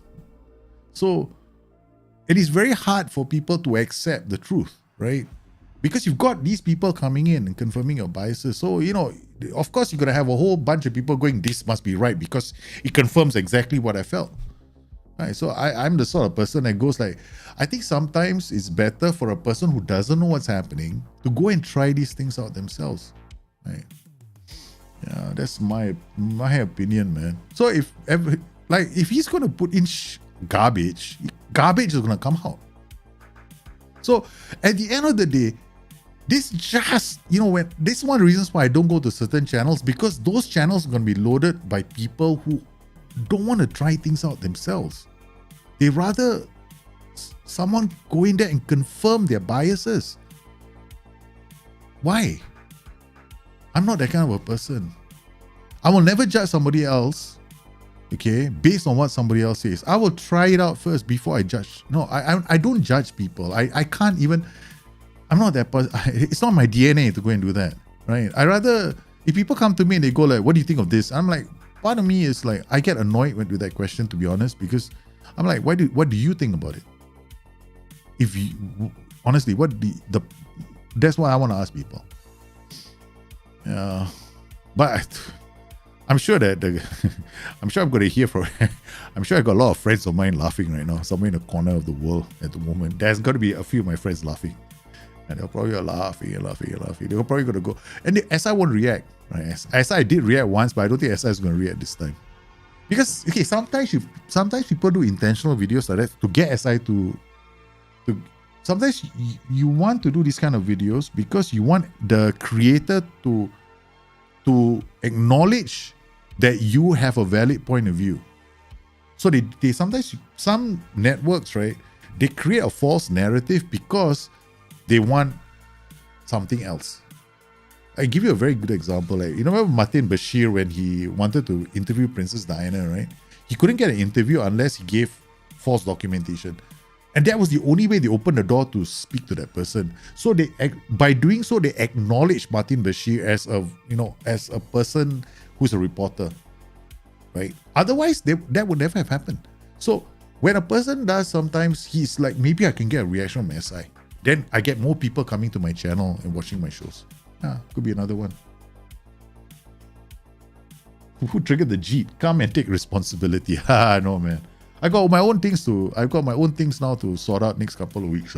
I mean, I don't even know whether I'm streaming this weekend because my uncle passed away, right? So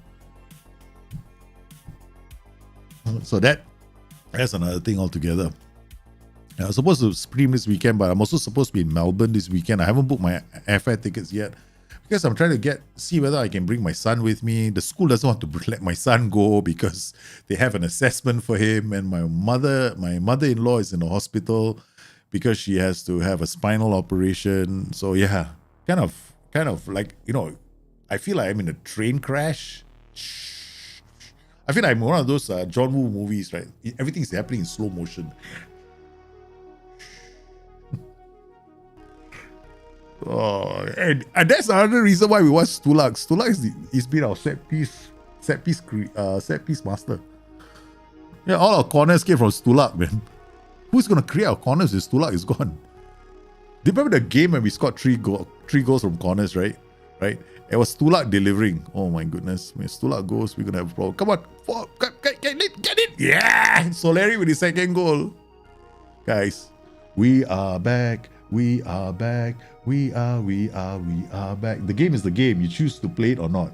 I want to play this year's version, but it's not worth my money from what I can see, so I'm carrying on with 22. Oh yeah, the World Cup is here, correct. Yeah, enjoy the game the way you want to play it. For me, I am enjoying this game. Yeah, because it's doing. I mean, the one thing I noticed about this match engine, right? When you create, right, a tactic that is a bit unbalanced, somehow or another the penalty is a lot higher. You know? Yeah, so if you create a well balanced, because when I spoke to someone in SI about this, they told me that the bugs they are seeing is coming from a lot of these a bit unrealistic, unbalanced tactics. Yeah, and it's showing up in those tactics a lot more. So if you make a balanced system, then you don't see this. Oh, come on, it would have been a third. Our CM on attack is getting in, punishing this team. That's that's what is it? I don't know. Is it 2 goals from him? Oh, come on. It's Segre, right? Segre is Soleri. Okay, good. Kasede can't get there. Oh no. Rivas brings the ball forward. Ooh, come on. Drop. Okay, we're still. I think we're stepping up more. Yeah, I think so. I can see the movement there. Step up more. You see, I saw the movement. Therefore, I know it's step up more. Aha! You wanna know how to see? Look at these guys, right? They go back, they go forward. They go back, they go forward. They go back, they go forward. You see the movement. Yeah, they were all going to step up more when the guys at the ball. There. Then they move back again. Because there are players stepping up to handle the line. See, they're looking to squeeze that space. We scored 2 goals, right? Guess what I'm doing now? Drop off more. No more counter press. We are playing cautious. Okay. I didn't know that was the plan. I didn't know I was playing cautious, guys. I was like, what? I was supposed to be an attacking mentality. Why am I doing cautious? Okay. We'll play on cautious then. Yeah, the price in February is going to be much cheaper. Don't pay the price. Yeah, don't pay the price, Andy. Definitely not. Especially now when there's a bug, right? So I think if people don't want to pay the price for it, it gets, if there are some bugs in the game, 100%, 100,000% there's bugs. I tell you that there are a few bugs that I've spotted already, right? So there are bugs like 3-man defenses. If you play a defensive winger, I guarantee there'll be a bug coming, man. Yeah. There's one clear bug there, and then there's one in the throw-in. One of the halfway line throw-in routines is a bug there. Yeah, there are a few bugs here and there. So it could make it annoying for people. For me, it's more enjoyable. I hate to say this, right? Because I see the bugs, right? I go like, okay, I see the bug now. What am I going to do about this? How am I going to wipe the bug? But it's not for everybody, I guess. Yeah. Okay, we're going to take off Kasede, bring on Damiani, give him a run. Saric for this guy. No, this is a bit early, right? Yeah, let's not make too many changes. I'm protecting Kasede because Kasede is won too many games, man. Yeah, the Segre runs are good. These SCMA runs are damn good. No? You'll keep pushing in. Along with the inverted winger playing off him. But this time, Elia is not playing, right? Okay, there we go. Valente, nice. Who's this? Soleri, look at Soleri jog. Like, okay, I'm having an easy day.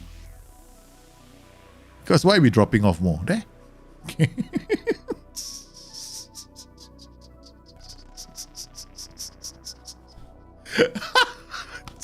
We stepped up more and dropped off more in the same video. In the same bloody tactic. I just changed it. You can see it, right? I'm just laughing.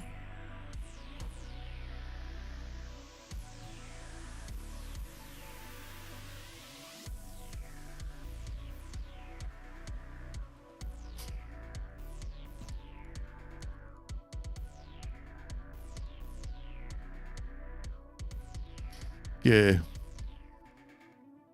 I also had one time when I did a training video and somebody came to my video and told me, you should actually go and watch this guy's video. I'm like, really? Why? Because he knows what he says is true. I'm like, okay. It's my point of view. I don't go and watch other people. Right? At the end of the day, in the internet, right? You as the viewer, it's your job to figure out who's telling the truth and who's not. Not mine. Richie. Ooh, off the wall. Okay, I tell you who you should watch, right? You should watch Stinger for sure. Okay. Me. There are quite a few of us, right? Basically, these are the guys you want to go and watch hardcore people. That's it, guys. Another win. Wow, we keep this going, man. And now we get Elia back. Yeah, we got. Oh, look at the climb, baby. We went like, doosh. Puppy power unite. We're climbing back. We're climbing back, guys. We're climbing. We've taken points off all of them. No, we took points off Frosinone, right? We brought we haul ourselves back into contention. I don't think we're gonna win the title, but I think, hey, we can. Guys, we are in with a shout for a promotion spot. We're only 5 points away from the top. We used to be 5 points away from the bottom.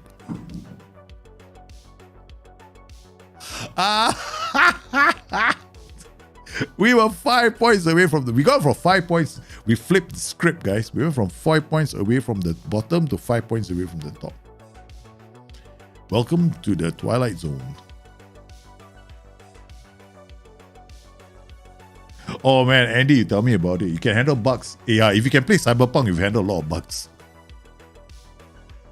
You're absolutely right, man. If you have played Cyberpunk, oh my god, Cyberpunk, don't tell me about it. But the first week it came out, right, I was into Cyberpunk but I couldn't take the bugs. I was like, shit. Been looking forward to this game for so long. It's like almost unplayable, right, some of the bugs. So, yeah. So Valante is joining Viras and Tella. Look. The guys who are doing things for us. He's leaving the club. Oh man, we got Batala at least. So we gotta have to play this guy. What is his name to make him happy? Not him. Who's the one unhappy? This guy, Mateu. Because we brought Toby in, so give Toby a lot of games. Yeah, we gotta keep the other defender happy, man. Yeah, we have now turned it into a tight race. Instead of being the foregone conclusion. Now let's look at the board, right? How's the board handling it? To summarize, the board are pleased with their management, but disappointed in which area? Side, this is the part I don't understand. Side, give me money, I can sign high reputation players. You give me like £1 million and they tell me go. This is I find it very odd. Why would the board give me 1 million and expect me to go sign high reputation players? What am I going to give them? And then, what? Part of the contractual commitments is my autograph and my very charming disposition. Of course, they can't have my alcohol and my whiskey. Bloody hell, what's the bot thinking? Useless bot. Segre still the show. For a team that doesn't have a striker, our striker's injured, right? Then Soleri came back and Soleri's performed. Okay, so that's good news. Yeah, now Cyberpunk is a lot better now. I played Cyberpunk really. In fact, if the Tobias is out for a few days, okay, then I will give Betella a chance to play. I think we should be very careful with this Stuart Anderson, right? He's young. I think is he 18 already? Yeah, he's 18 already. So his development progress. We're taking care of him. We're gonna turn him into a superstar, just like we did the first time around. Okay, so Elia is back. So Floriana, you can leave the club. It's okay. We got our player back. Okay, Batala is here. So this is actually was supposed to be original combination, right? Okay, then we got Vido, Dario Saric, Marco Sala. Sala has been. We played for a couple of games. Generally found that he was a big liability in defense. Yeah. Okay. He has 1 million. Yeah, exactly. He has 1 million. Go get Haaland. Speaking of go get Haaland, Liverpool fans are. We got Mukesh Ambani. Is he the 7th or the 8th richest man in the world? Wants to be considered as. Wants his offer for Liverpool to be considered. Would it be interesting? As long as Liverpool doesn't get bought by a national entity, I don't mind. Yeah, we get one Mukesh, we get like Bill Gates coming to buy our club. Yeah, I don't mind that kind of thing. But we don't want to. There we go, guys. We knew this before even the scouts could come back to us, right? We knew this. The data was telling us this guy would be an excellent signing. It was. Look at that. We knew that he was going to be an excellent signing. 4.088 as a defensive action in our data. He has a chance creation score of 0.903, which is actually phenomenal for a DM. For a DM, no. This is because what we do is we take open play key passes and divide it by chances created to give us this number. You can actually see here from here, creative, right? So you look at the creative numbers. So this will tell us his clear-cut chances that he's created. Django Wamadam, right? Wamadam has created 5 clear-cut chances for his team. 5 chances that were high XG chances. All right. XA per 90 is 15. Playing from a deep position. He could have been he might have been playing as a fullback. I don't know. Right. Let's find out more about him. Okay. Tactics. He's been playing. Yes, he's been okay. Fullback and DM. Gets forward whenever possible. Very strong. Oh my goodness.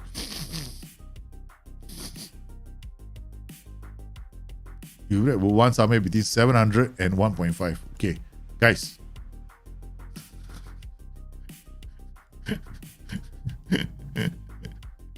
Give me money.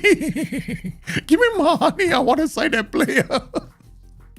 I want some money. I want some money. We found a DM. We found a DM. That's the one, man. I'm going to go for him. Because Stulak is gone next season. There's no way Stulak is going to play for us, right? Then we're going to have to go for Wamanam.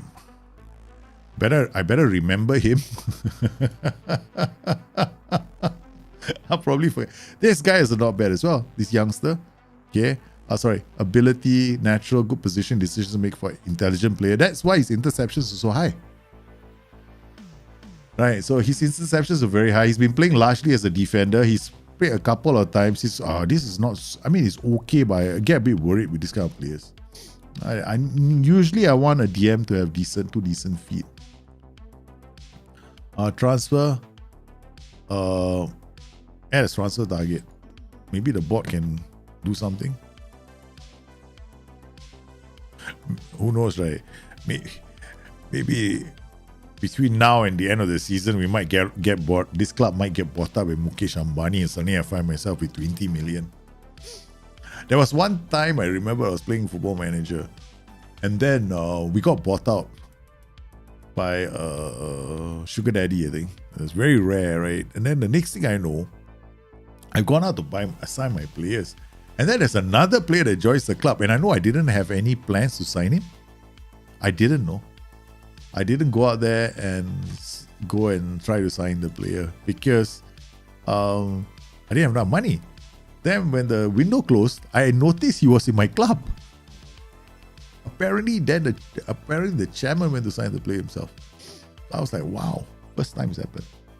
Only happened once. I'm very rare. Only happened once. I think I was streaming that game with you guys. I think you guys saw the stream. I think it was with was it AC Milan? The live stream, right? Because I've only been streaming AC Milan, Porto, and some of the other clubs, right? Okay, done. Okay, we're almost there, guys. Antonio Mirabella. Okay, accept all offers. You can go. Okay, now we're gonna play Cittadella. I think we've lost to Cittadella once this season.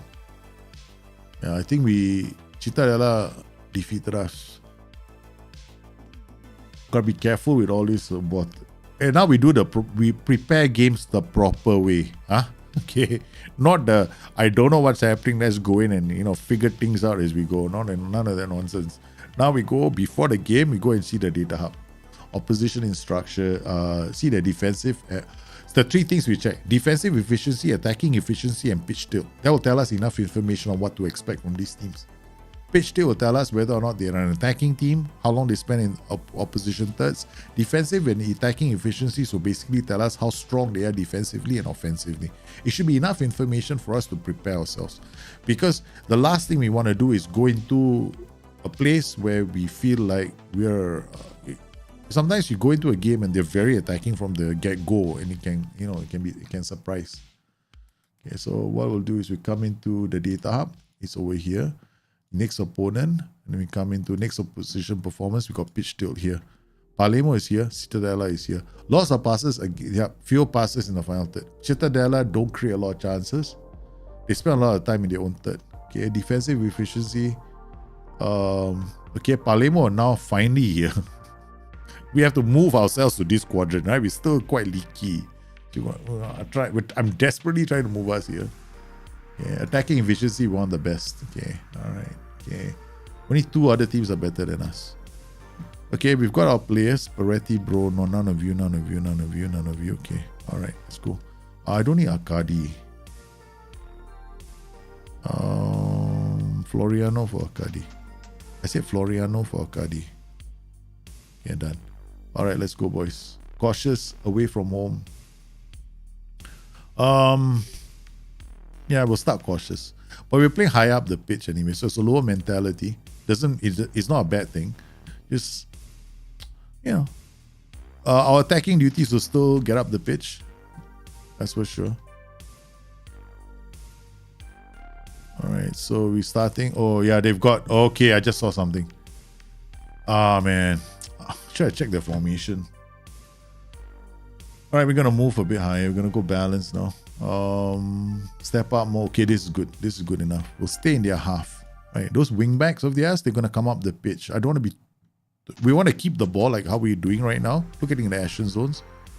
I just don't want these 2 players to be a nuisance for us. They got 2 on the counter. Elia has got booked again. Oi! What's with this kid?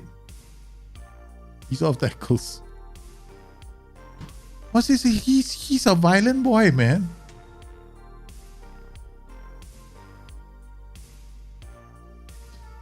Okay, alright. Long ball forward. Elia takes it down really well. Finds Kasede. Kasede, they want to risk it. No idea why the stats don't want to show me. Okay, so come on. Okay, good. Alright. Okay, maybe. Alright, what we're going to do, we're going to start the second half a bit more aggressively. Wing back attack. Wing back attack. Inside forward attack. Underlap. Play our defense. Okay. We step up more. No. Anchor. Step up more. I'm gonna try. Okay. Why can't I come out with this? Okay. Okay. Damn weird, boy. I just did my team talk. Why am I supposed to do it again? What's going on? That's weird. Like, I wasn't even given the option to do a team talk. Oh, this is when the game doesn't want to be my friend anymore. Okay. All right. We are really trying to score goals now. Okay, we're gonna drop the tempo. Work ball into. I don't want to work ball into box. Okay. I do not want to work ball into box. Okay. Kasede, Pirosi. Now we got a lot of attacking duties. These guys are gonna go up the pitch. Valente. Okay, come on. That's my wife looking for me, I think. Okay, shout, demand more. Segre is not playing well, so we're gonna take Segre off and bring on Saric. David Batella for Stuart Anderson. Mateu is not playing well. Okay, Kasede is coming off as well. We need fresh legs. I need to push this team. Damiani, Stula, Claudio Gomez. Yep. Devatak. No, I might run the risk. Wow. They are really good, man. I'm like trying my best here to break open this team.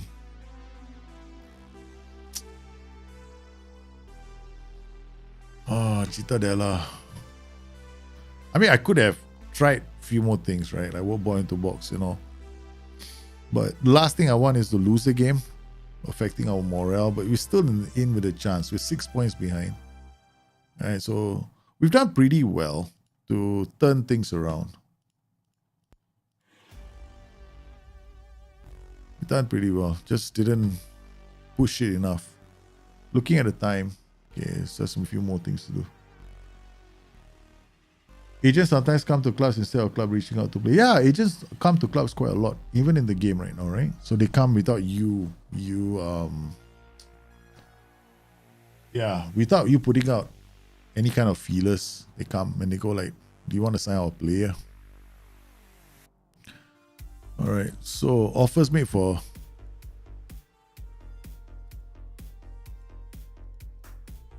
okay. He put himself on a transfer market. I'm not accepting any offers for him.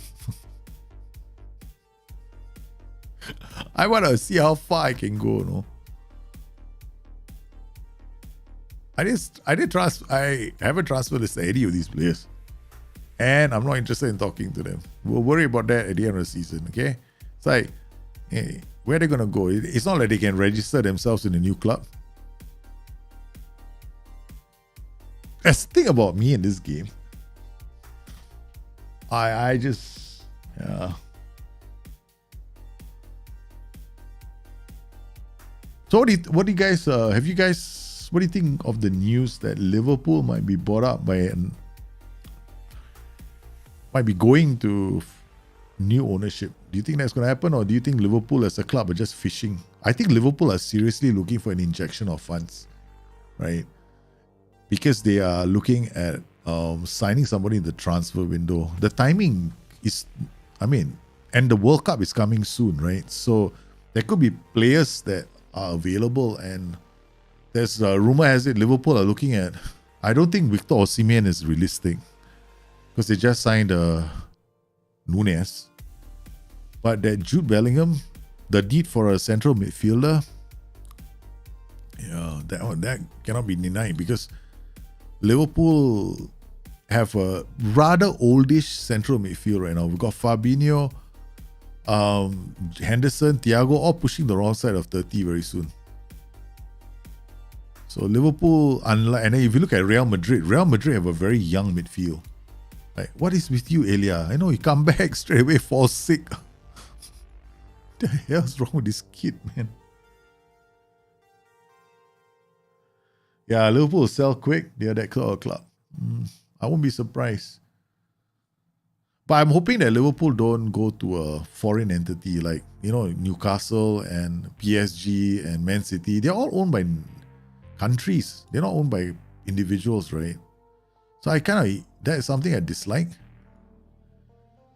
When you're not on the same competitive level. Okay, fair enough. Okay, look, when you own by an individual, an individual can go bankrupt, can lose his source of funding. That's different, right? Just like a club, right? But when you are owned by a nation, it's different, right? It's like because they like Newcastle are now a Saudi club. Okay. Man City are Emirati club. Okay. PSG is Dubai, right? Yeah. PSG is owned by Qatari club. Yeah. So you look at it, Qatar owns one club, UAE owns one club, Saudi Arabia owns one club. Their sovereign funds own the club. So to all intents and purposes, they belong to those countries now. But they won't. Those are countries are not going to say it, right? But they don't belong to City anymore. They don't belong to PSG anymore, right? Yeah, so that's how I feel. I feel that it's changed the game a lot.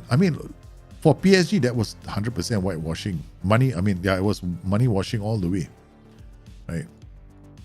Because Qatar wanted to host the World Cup. At that point, Qatar couldn't get the World Cup. If you look at it that way, Qatar was up again. Who were the contenders that year? USA and England. Come on, man. USA and England. And then Qatar, what do they have? They had nothing at that point, right? So, coincidentally, just before the final bidding, PSG go and buy Qatar. Or was it after the bid, PSG bought Qatar, right? Yeah. Qatar bought the Qatari. Basically, Qatar bought PSG. That's it. I'm not going to say Qatar. It was a Qatari fund that invested money in PSG. To all intents and purposes, Qatar bought that club. And then after that, there was a whole, was it Airbus? Like a lot of Airbuses were bought by Qatar as well, plus a lot of fighter jets as well from France. So all of a sudden, wow, a lot of money, man. Yeah. And then our beIN TV paid for the rights for French League. The French League, and beIN TV comes from Qatar. So what, you're gonna... Yeah, man. I mean, the game is... different, no? When the Glaciers bought... Okay, all right, as I mentioned, I want... Okay, Glaciers is a different kind of a story, right? It's still private people buying the club, but they financed it wrongly. Basically, the Glaciers bought the club by leveraging on the club. That's it, right? So they mortgaged the club to pay for the club. That's what they did. That's different, yeah. But still, at the end of the day, and a private entity bought Manchester United. See, that is still a private entity. It's still an individual or a company, right? So that they are the ones who bought the club, right? So okay. But when you look at other entities, what's the difference between Liverpool owned by FSG and Everton owned by somebody else, or Luton owned by a private businessman? There's no difference between the two. I mean, as far as I'm concerned. But for me, the difference becomes when a sovereign fund buys a club. Then I have issues with. When sovereign funds buy a club, then that is completely different. I mean, I'm not against it. I mean, great. No, money comes in for the club. Yeah, great. It's there. I mean, it's great for the fans of the club. Of course, they'll be happy as hell. But I'm like I always wondered, how does that all fit in the final equation? That's it. Okay, Sarish is going to play this game. So go Matthew. That's when you cut off all emotional ties to the game. I don't blame you, man. As a Manchester United fan, right? If I was a Manchester United fan, I'll be like, when Glazers bought the Manchester United club, my friends were, some of my United fans were damn happy. I was like, dude, have you seen how they're paying for this club? Guys, you're going to be in debt for the rest of your lives. It's not like, for me, I think that at that point, right, United were doing really well before the Glazers decided to, grace their presence, grace the club with their presence. Valente out wide, come on, crossing the ball, can't get it in. Soleri controls. We're in trouble. Go is there, stepping. Okay, good. Want the ball back. We're playing quite aggressive. We step up more right now. Floriano takes an early shot. Pisa. Yep. Okay, we're gonna up the mentality. Okay, we are playing on cautious, right? Gonna go to balance. See that? What mentality am I playing on? Cautious. Right? So we're gonna go up a bit higher. Now we're taking a lot more risk to the ball. I'm gonna lower the tempo soon. Okay. So I'm gonna drop the tempo. Bang. Okay, let's go. That's the mentality. We're not even a Manchester United fan. Rumors are that John Henry wants to sell the person. Yeah. Or buy an NFL team. Really?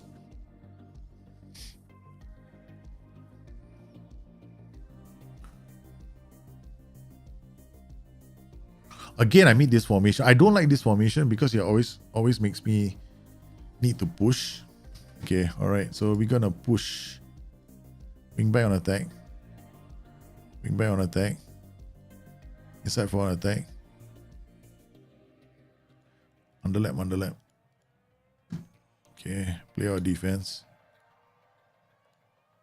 Okay, we're gonna have to push. I want to win this game.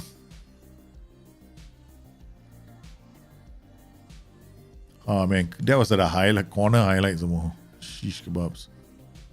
Floriano, Valente, Saric coming inside, Mazzala and the inside forward here. There's a lot of movement in our tactic. Come on, we road C. We'll push Saric again inside the area. Can't get the shot on target.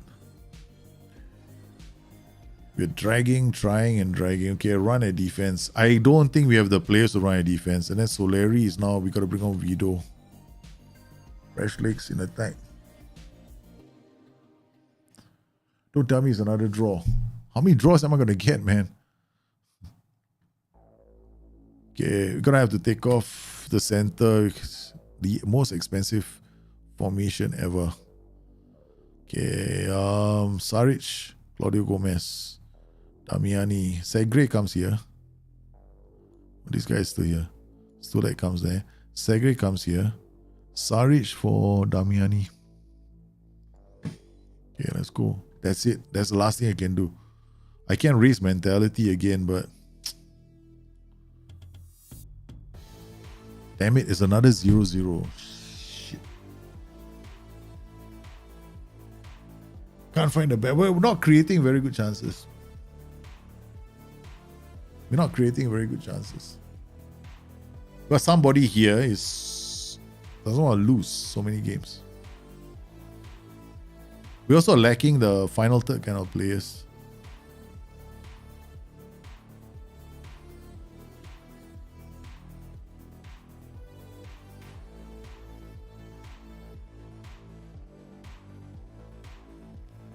I think a lot of people are trying to be. What's the thought process of streaming? I'll switch play. Sometimes you and emphasize the use of the flanks a lot more. Yeah, when I play super wide. Actually, if you look at it, Dortmund fans, the way they sing songs, and Liverpool fans, there's a lot of similarities. The fans, the way they support the club.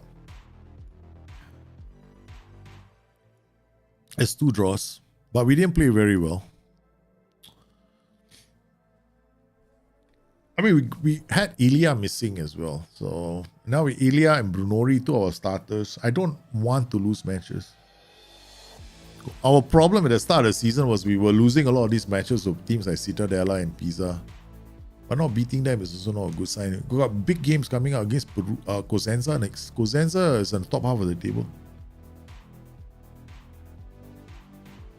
Transfer fees, that will never happen, man. That will never happen. Transfer fees will always be there. How else the club's going to make money? Except for gate revenue. Once the money has entered the game, very hard for the money to leave the game. Over the years, over the last 15 years, there's been an astronomical growth in the amount of money that's gone into football. Yeah. It's never... The only thing we can do, right, is for clubs to insist on wage caps, or leagues to insist on wage caps and transfer caps. That means capping the net transfer value that every club can spend.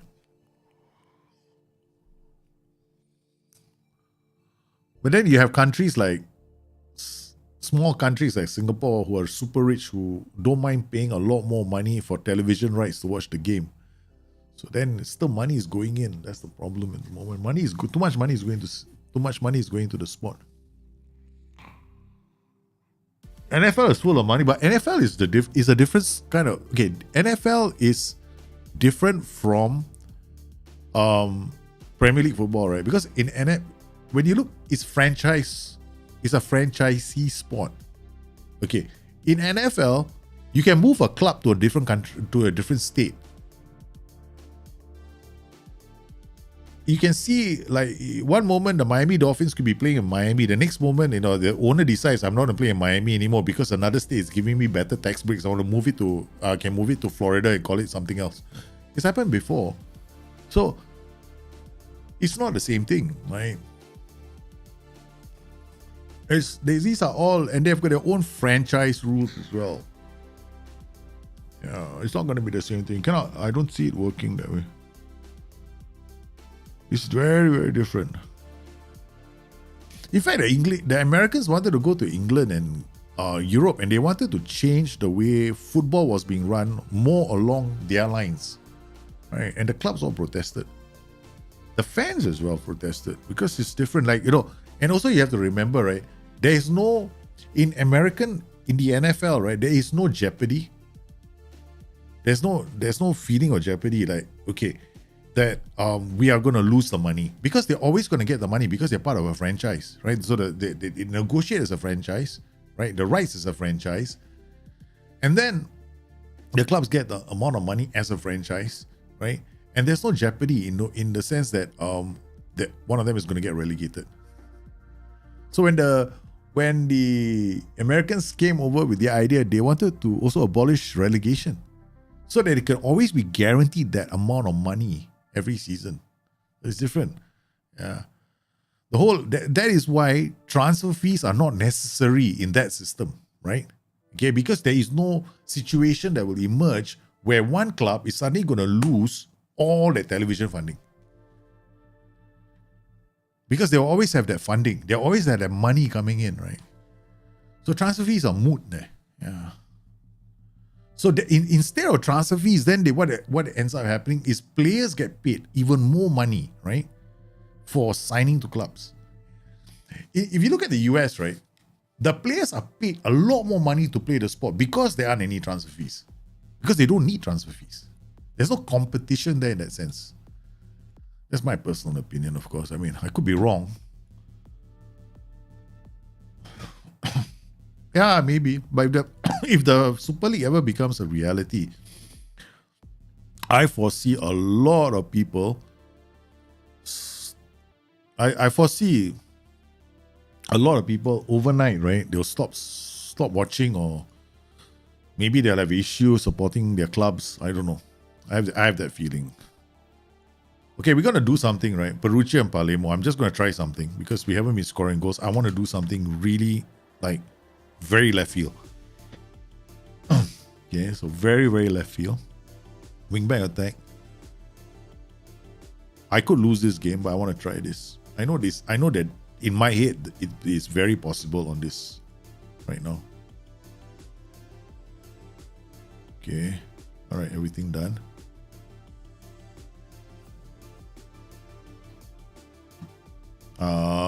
Yeah. I got very defensive, but I'm playing so many attacking duties. Oh wait, forgot one more thing.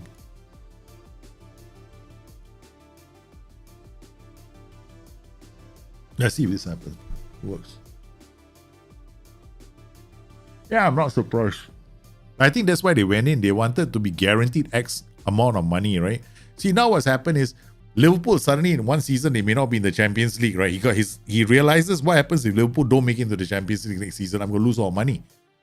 Okay? So I would expect that if the franchise Super League thing doesn't work for the Americans, they will want to leave eventually. CMA on score. Guys, the change. I'm playing on very defensive mentality.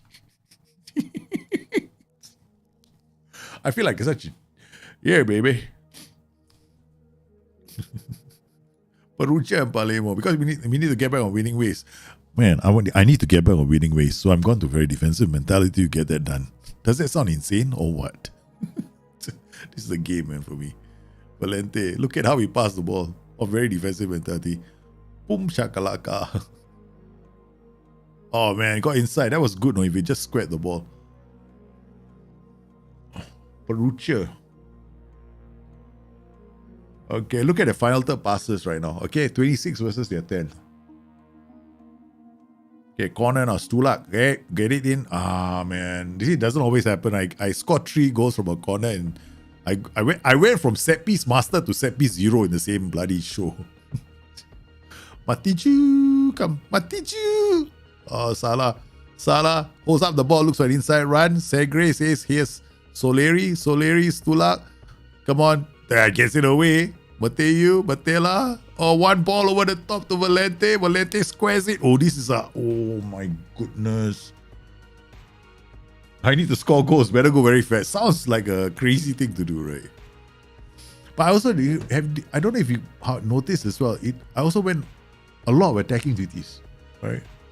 I got like how many? I got 1, 2, 3, 4, 5 attacking duties on the pitch. We are very, very compressed as well, so I'm liable to concede one over the top goal. They've gone to a DLF now. They changed from poacher to DLF, so they're changing. Now they believe they can come back into the game. All right, okay.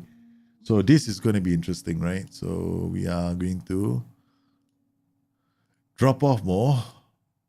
Oh, that's the only change I'm going to make. Okay, let's go. Maybe Anchorman. Yeah, I think I'm going to change this guy to Anchorman. Okay, so we're going to change it to Anchor now. Okay. So we got basically a 3-man defense against this DLF. Okay, Valente is injured. Wow. Okay. Do I have any inside forwards? Not really. Where are my inside forwards? Got one Floriano about to retire. Okay, let's go on the pitch, Floriano. You're about to... Oh, stop. Casede, come off. Where's Damiani? Where's Damiani? Did I not bring him? Yeah, I didn't bring a lot of players, man. I brought the players I want to release in the summer. Okay, let's go. Gomez, Vido. Okay, Pirozzi. Oh, we're gonna get tired. Oh, they're gonna make a mistake. Okay, Patella. Goes wide. It's gonna be Salah. It's great clearance. Segre back to Mateu. To Salah. Salah goes forward. Vido goes back. He's lost the ball. We have the underlap, you stupid monkey. I forgot. I have the underlap. That's why that happened. I'm such a moron. I had this on. I hate it when this happens. It's like you can see it because the guy held up the ball, right? So that was the underlap. Oh man, I'm gonna lose because somebody is born to be stupid. Come on, we got a last chance. Come on, boys. Last chance, Cigar. Okay, go forward. Yeah. Everyone, move up. Long kick out. Okay, so Larry wins the header. Segre. Oh, no. Go back. Give me the ball back. Give me the ball back. Yeah, thank you. Pirozzi. Over the top. He goes. Go. I don't have... Look at him. He's like... Nobody's coming to me. Yeah, okay. All right. We're also very defensive. They're not going to move up. Yeah. See, two teams are very defensive mentality, you know.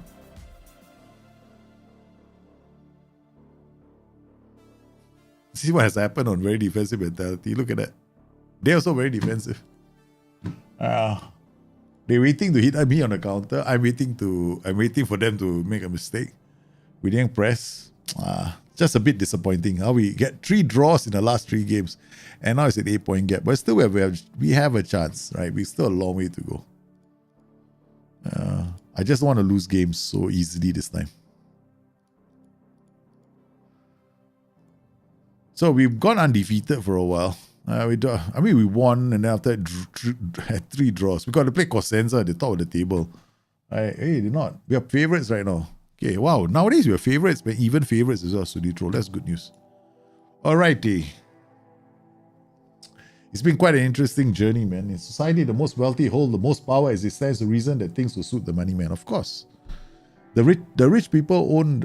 The rich people... Okay, being rich affords you a bit of luxury, right? But still, let's not forget that even the rich need their garbage taken care of once in a while. So they can't do everything on their own.